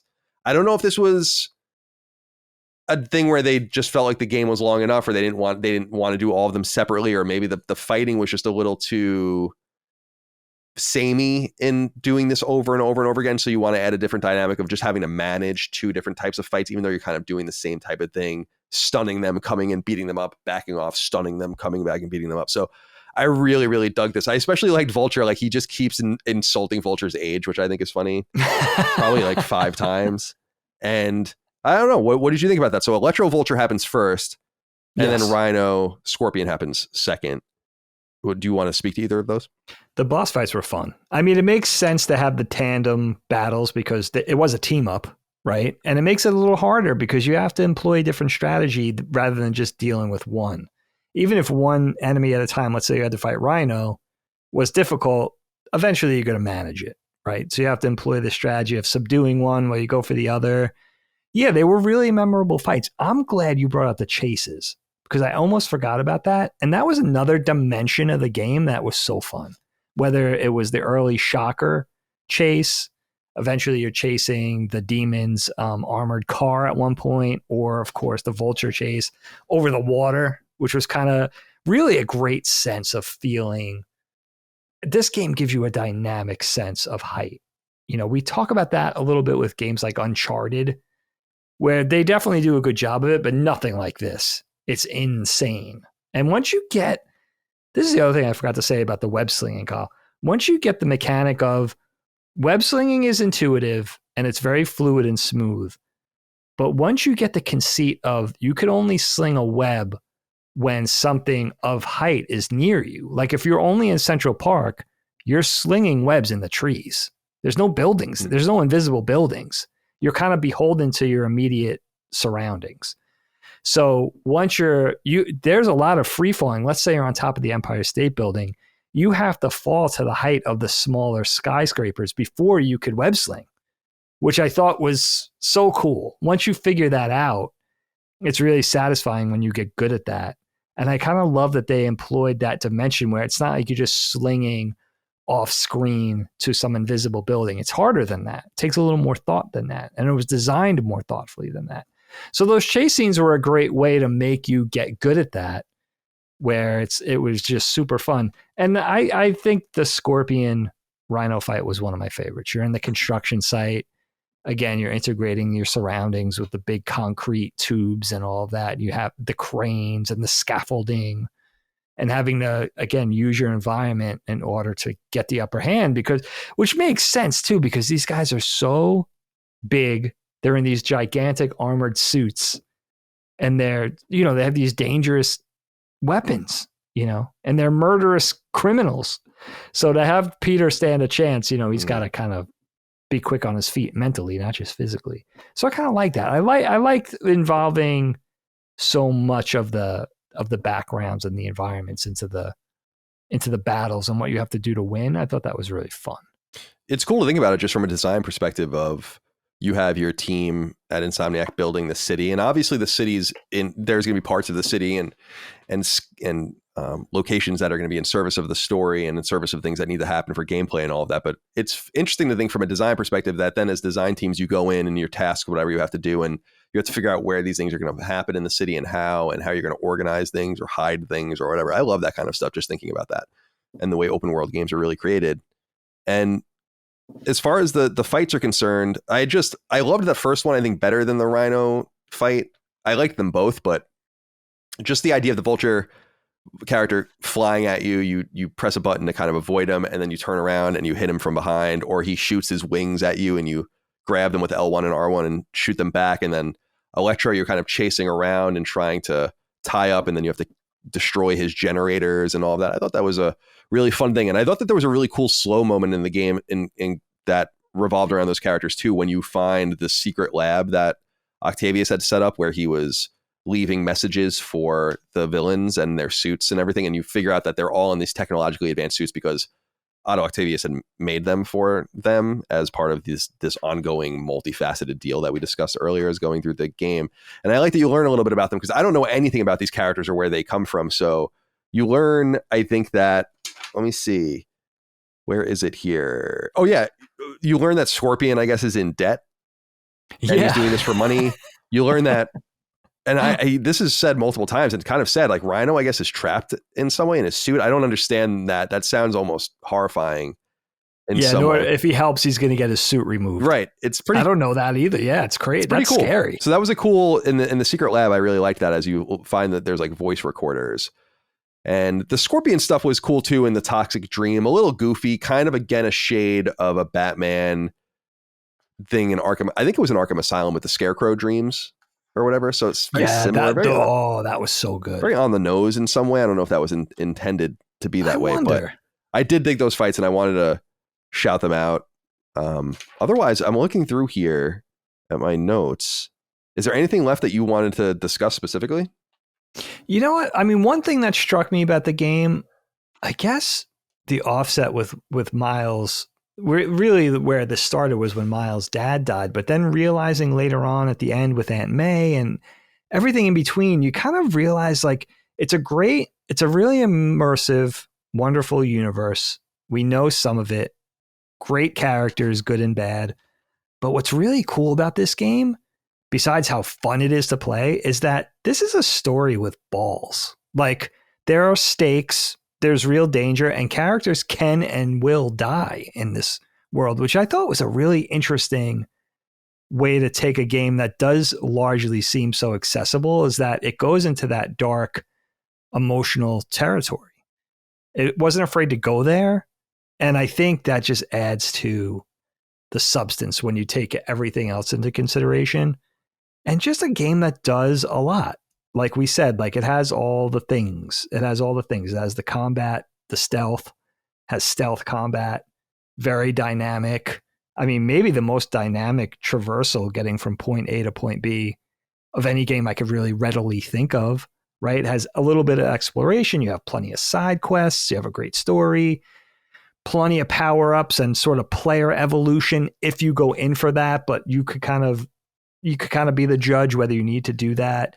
And just variety, playing as the other characters, whether you like that or not. The puzzles, I call them the lab puzzles, if you like that. And just really inventive things. We talked about the costume party. You talked a little bit about the hallucination and the dream sequences that are playable. I loved that. The game gave you a lot of bang for your buck, but more importantly, bang for your time. But you know what? We talk about a lot of good games on the various podcasts, but this is really amongst one of my favorite in just that it's one of those games that feels like it's pulling out all the stops. It's just so good. It's a traditional, sort of conventional, very important IP and franchise, but it also feels very contemporary.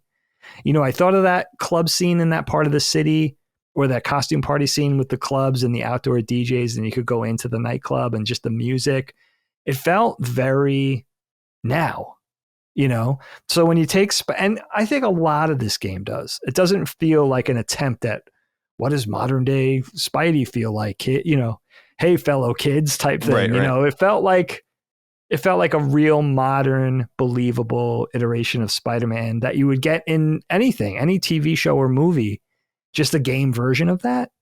So everything, it seemed like everybody was bringing their A game, from the designers and the people that were visual developing and conceptualizing, all the way through the art and the design and the programming and making sure the gameplay was fluid. Everybody was bringing it. And the game was so fun. It really makes me wonder how anybody couldn't be day one for Spider-Man 2. I mean, I can't even imagine it being better than this.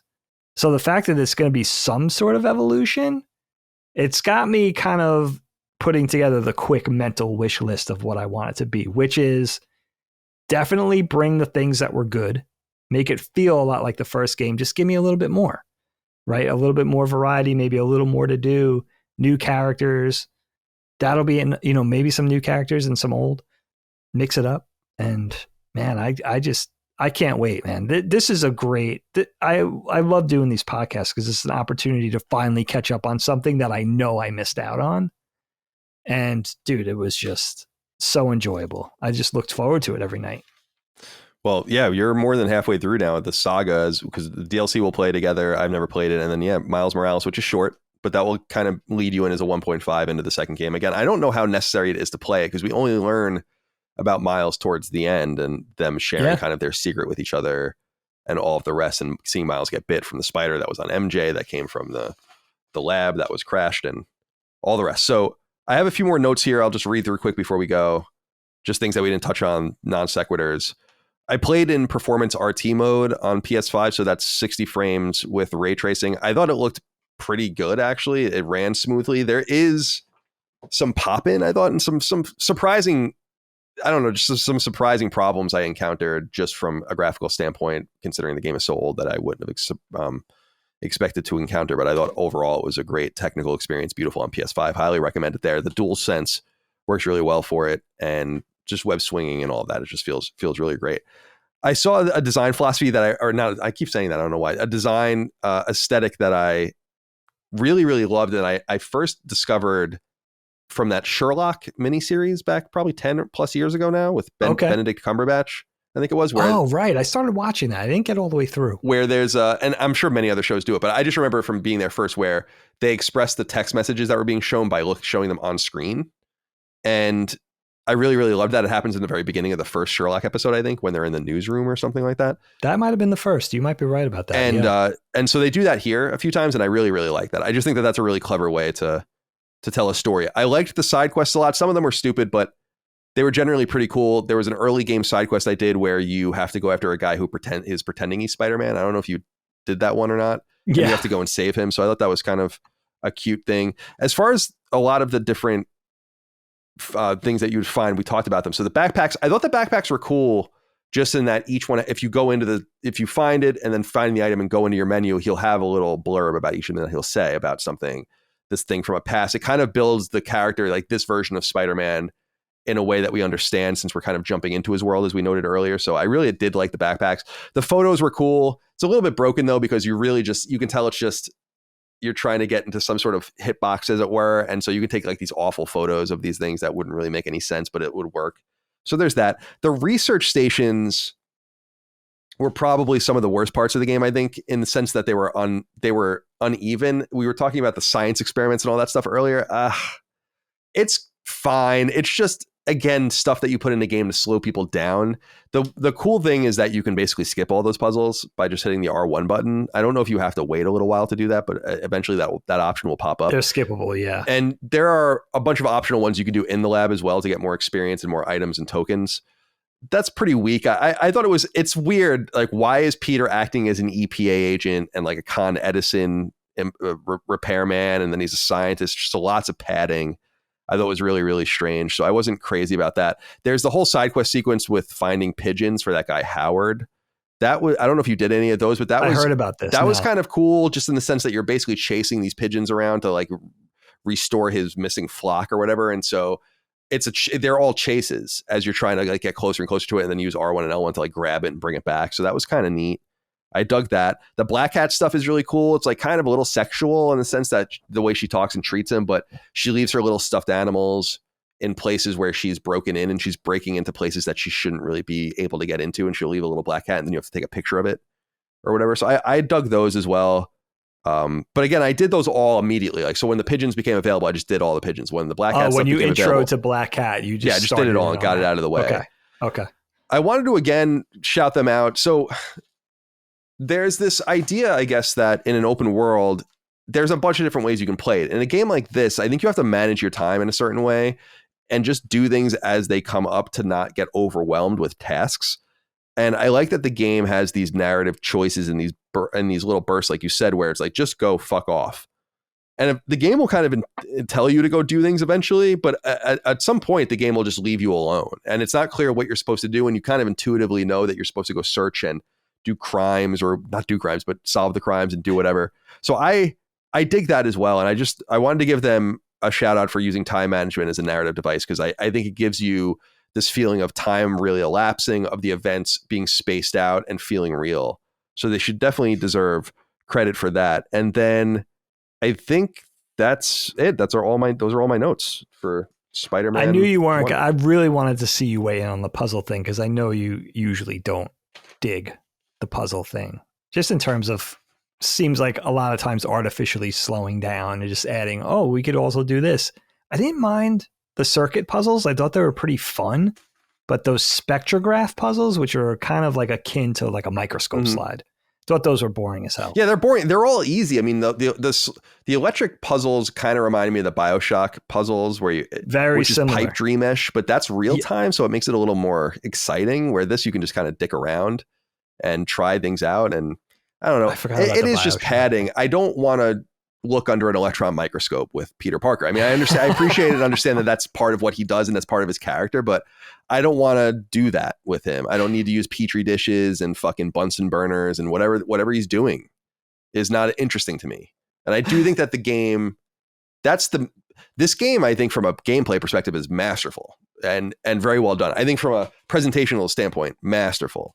From giving you an appropriate amount of content for an open world, masterful. All of the rest, I think it's really, really well done. I think that it just, again, as I said earlier, if they can learn anything from Spider-Man 2, it's just remove the boring stopgaps and make more meaningful content there. And it's my hope that we're going to get Manhattan back in the new one, but we're also going to get Queens and Brooklyn. And so, oh my God, dude, it's going to be cool. So there's going to be familiar, there's going to be new. We're going all borough. Yeah, it's gonna be great, and with the lower buildings, and obviously there's the more scarce habitation in those areas of New York City compared to Manhattan. They've introduced the suits and all the different things that will help you get around more. It's gonna be cool. I'm excited about it. So we'll get back to that, but first, that will be 3 episodes away from Spider-Man. We have much more Spider-Man to do first. We have to do the DLC that will come next, and then we'll do Miles Morales, and that will come after that, and then we'll get into Spider-Man 2 probably in November. We'll probably get to Spider-Man 2. And yeah, because we also have to do Alan Wake as well and catch up with that. And oh, dude, what? I forgot that's coming. Yeah. So Spider-Man comes out the 20th. Alan Wake's the 27th. And I get married the 28th. So that's kind of disrupting everything for everyone. So 2 weeks to go, dude. I just want to say, like, with this game, I know visual design, I know art direction. I could talk that talk and walk that walk all day, but I really don't know that much about game design and game development. And usually, you know how I am with research. Like, I like to look into behind the scenes. I like to get a little bit of a fill in the blank from the people that created things, whether it's games or movies or TV. But I tried not to do that too much. I listened to a couple of blurbs with the creative director, Brian Intihar, and I listened to some art director stuff with Jacinda Chu and Insomniac. But for the most part, I really didn't this time. And you know why? Because this game, like you said, is so masterfully designed from a gameplay perspective that I just felt that rare thing of, I don't want to dispel the magic. I know they did it, I don't really want to know how they did it. It's just like, you just did it. I understand there's some sort of grid system in that third person perspective where whatever's on screen is really the only thing there and everything else is disappearing outside of your purview. But I don't even need to get that technical. You did it. And it's fun to play. So this is a rare instance of, I don't need that much knowledge. I just really appreciated it. And I have to say, I know I mentioned the mocap in this, and just sort of integrating and honoring the characters' actual live action performances and putting that into the final product. I don't think I've ever seen it done this well. There's something really wonderful about that awesome expressiveness, just the level of eye acting and the way a character will hold their mouth in that sort of in-between awkward position. There's something very understated about it that you rarely get in a video game, even in cutscenes, and again, just kind of blending that realism with the cartooniness and creating something that is made of all of it. Like, I know they plussed and polished some of the animation in the mocap to sort of increase the drama and just make it, a little better or a little more exaggerated, but they did it with such restraint that there's just something really beautiful. And I'm really looking forward to what they're capable of 5 years later. That's one of the main reasons I'm looking forward to it. So again, just the graphics, and of course, like all the really kinetic dynamic stuff of web slinging and stuff, beautifully animated, choreographed, very smooth, very fluid, fun to play. But I loved having that little nuance to the acting. It's something you very rarely see in video games. And I think it's some of the best I've seen, even though it's 5 years ago. Yeah. And I've played a lot newer stuff. Definitely. Yeah, it's a compliment to it. Yeah, it was super fun. Well, I'm glad you enjoyed it. It's all just begun. Our Spider-Man extravaganza here on Sacred Symbols Plus has all just begun. I think we'll publish these like every other episode, so we'll space them out a little bit so people can enjoy them. We thank you for your kindness and support of all things Last Stand Media and Sacred Symbols here on Patreon, patreon.com/laststandmedia. You know the drill already. We couldn't do it without you, and we appreciate you. Merch at laststandmedia.store as well if you want to check that out. But thank you again for everything. We'll see you next time. Dave, thank you for taking the time to talk to us. Oh, it was super fun. Thanks for having me. And we'll see you next time. Until then, goodbye. Sacred Symbols, a PlayStation podcast, is a product and trademark of Last Stand Media and Collins Last Stand LLC, and is proudly recorded in the USA. The show is conceived by, is written by, and is directed by me, Colin Moriarty. My co-hosts are Chris Raygun Maldonado and Dustin Furman. The show is produced by executive producer Dustin Furman. It's edited by associate producer Ben Smith. All of Last Stand's theme music is by my best friend, Ramon Narvaez. As you know, all of Last Stand's shows, including Sacred Symbols, are fan-funded on Patreon at patreon.com/laststandmedia. The following names are at the producer level on Patreon, our highest tier, and we're grateful for your thoughtful and kind contributions to our independent endeavor. Thank you.